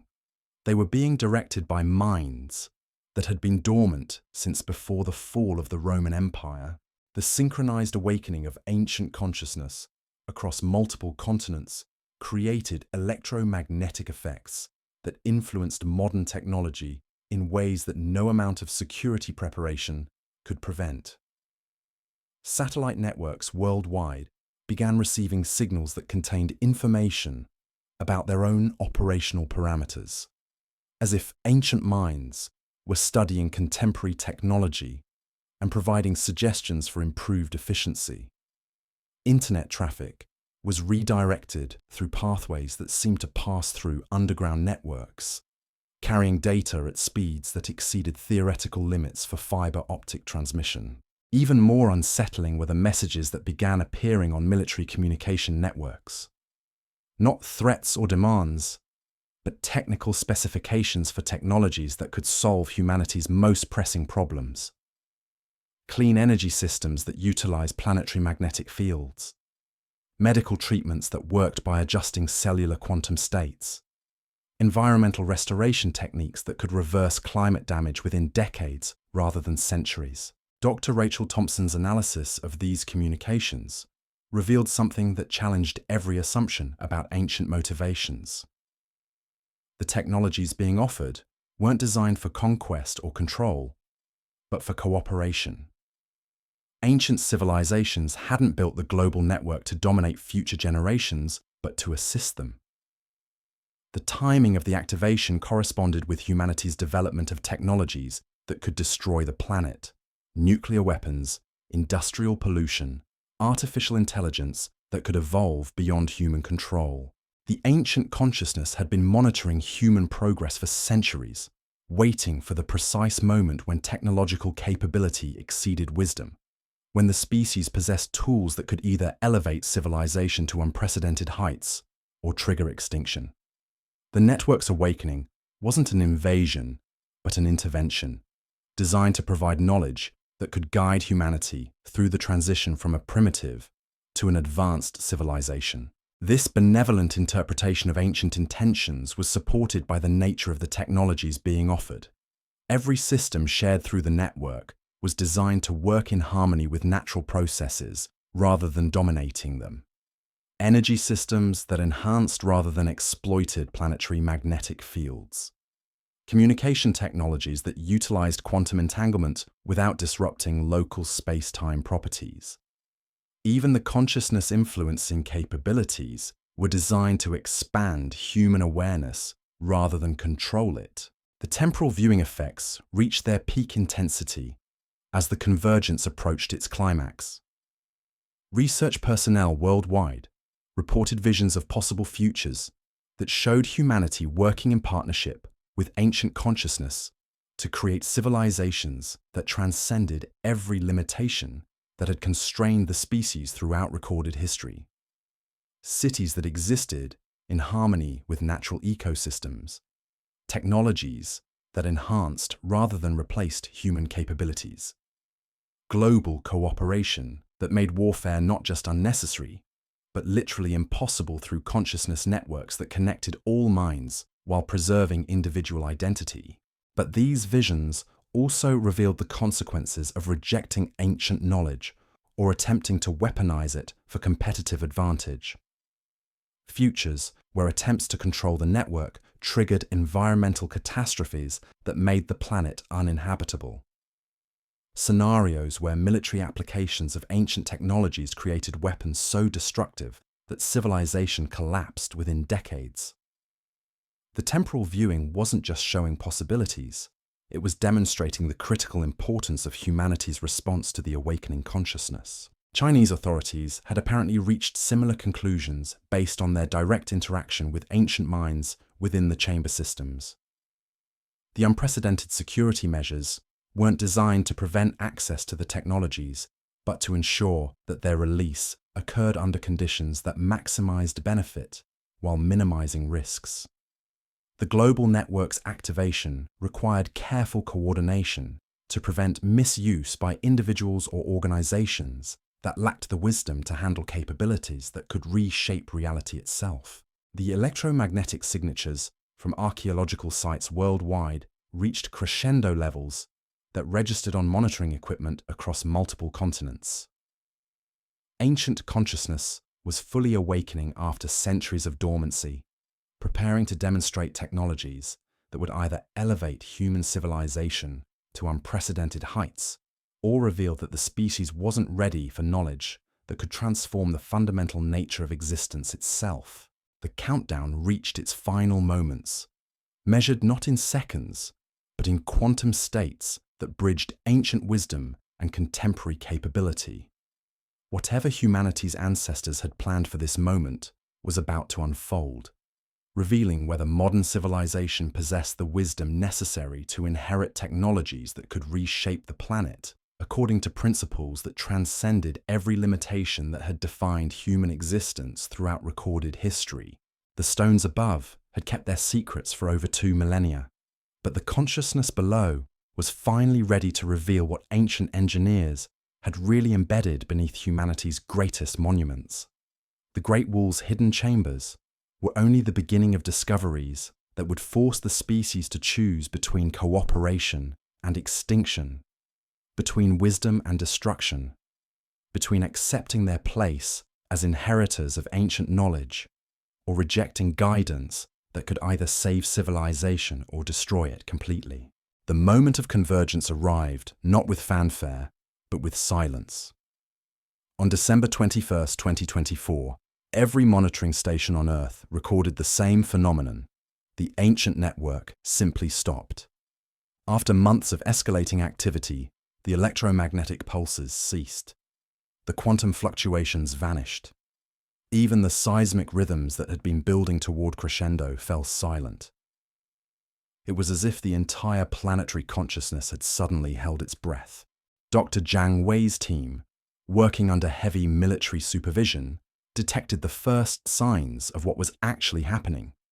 Deep beneath the Great Wall's most active chambers, their instruments registered something that defied every law of physics they understood.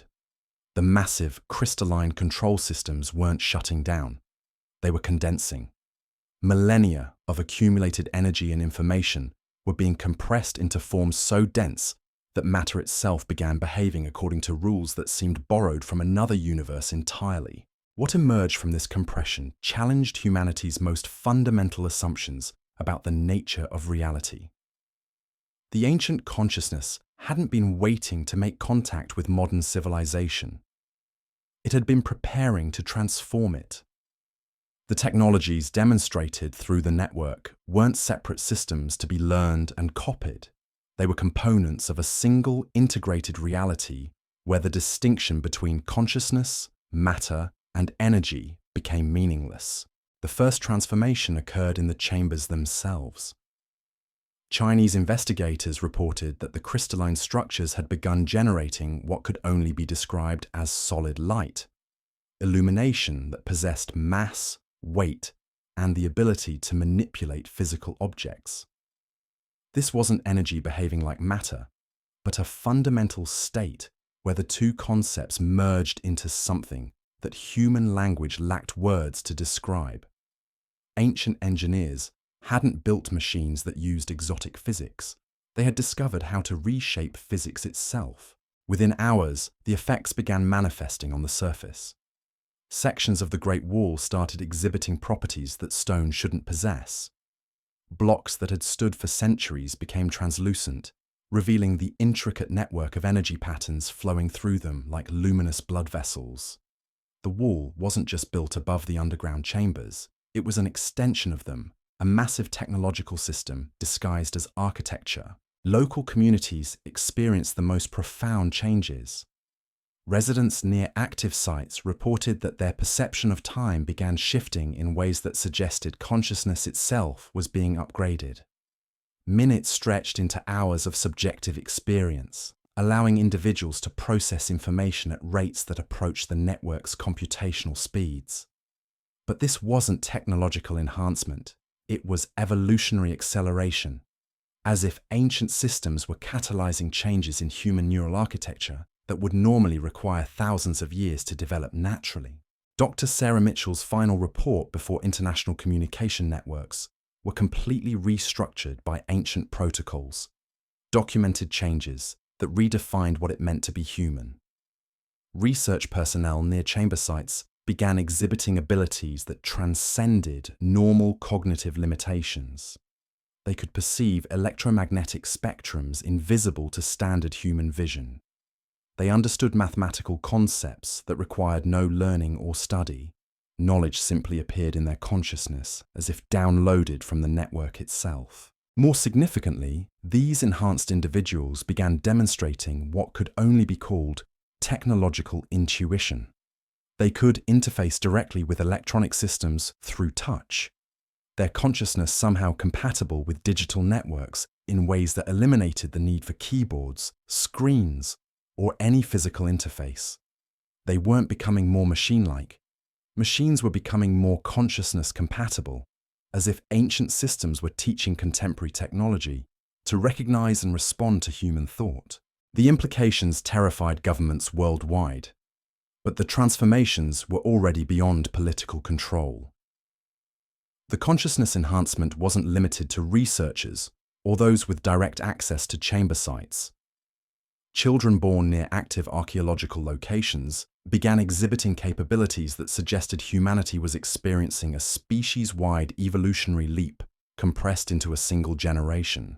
These children didn't learn language through normal developmental processes.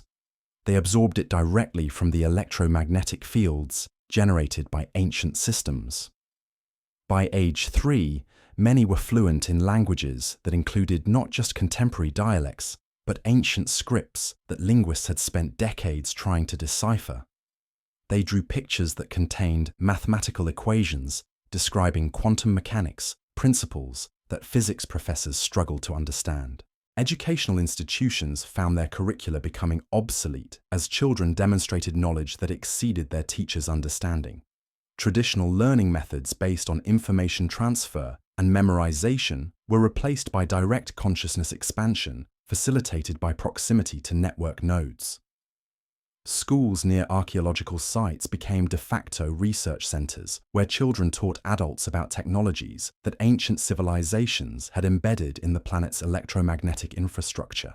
The military applications of consciousness enhancement created strategic paradigms that rendered conventional warfare meaningless.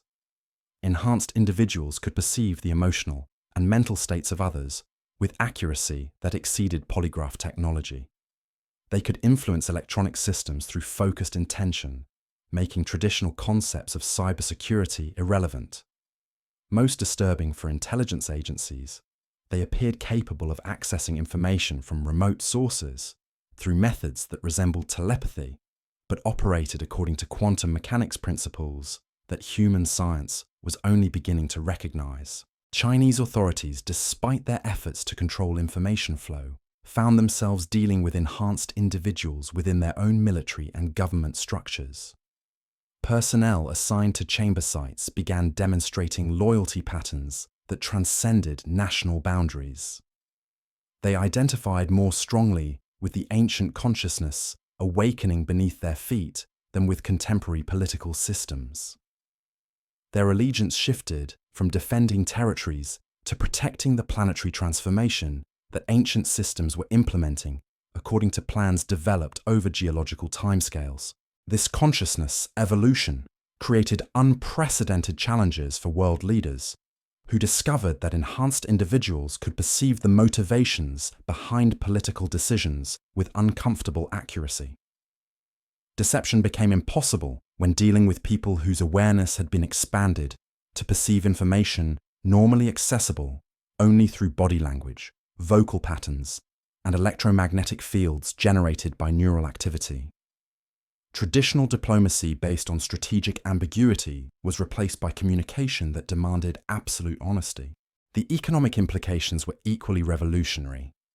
Enhanced individuals began developing technologies that utilized principles demonstrated by the ancient network, creating energy systems, communication methods, and manufacturing processes that operated according to consciousness-matter interaction rather than mechanical engineering. These technologies couldn't be controlled through patents or proprietary knowledge because they required consciousness enhancement to operate. They were literally incompatible with unenhanced human awareness. Financial markets collapsed not through economic crisis, but through irrelevance.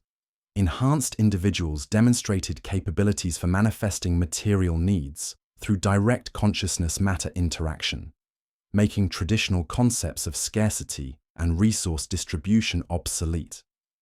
They could influence crystal growth patterns to create electronic components, direct plant development to produce specific chemical compounds, and even adjust local weather patterns through focused intention coordinated with planetary electromagnetic fields.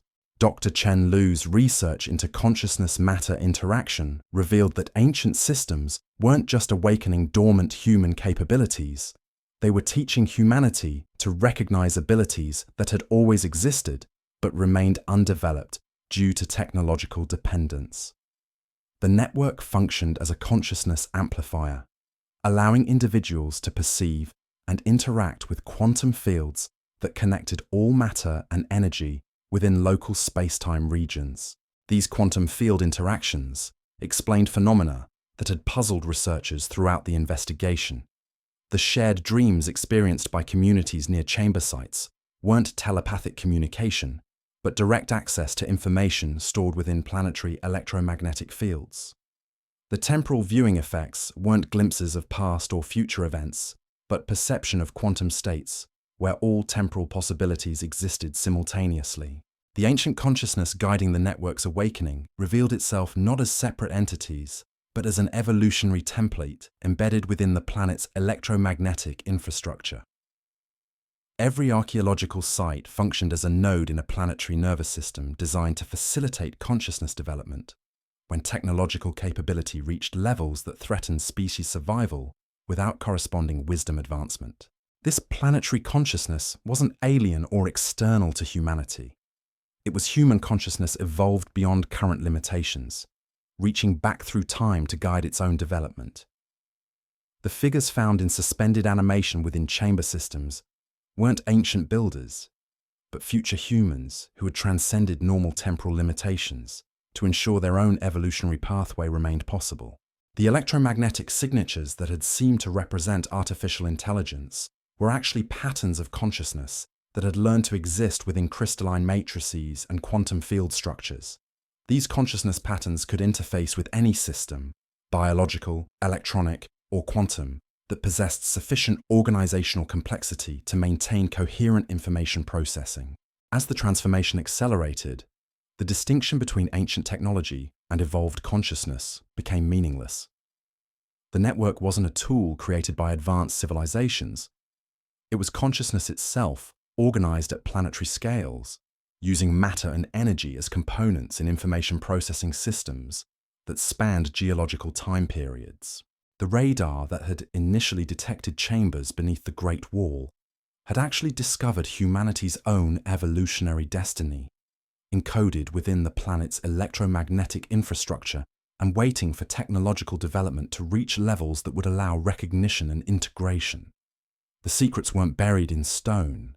They were embedded within consciousness itself, accessible to any mind that developed sufficient sophistication to perceive the quantum information patterns that connected all matter, energy, and awareness within the universe. The Great Wall's hidden chambers were revealed to be not tombs or treasure vaults, but consciousness incubators designed to facilitate the evolutionary leap that would transform humanity from a technologically dependent species into conscious participants in the universe's fundamental information processing systems.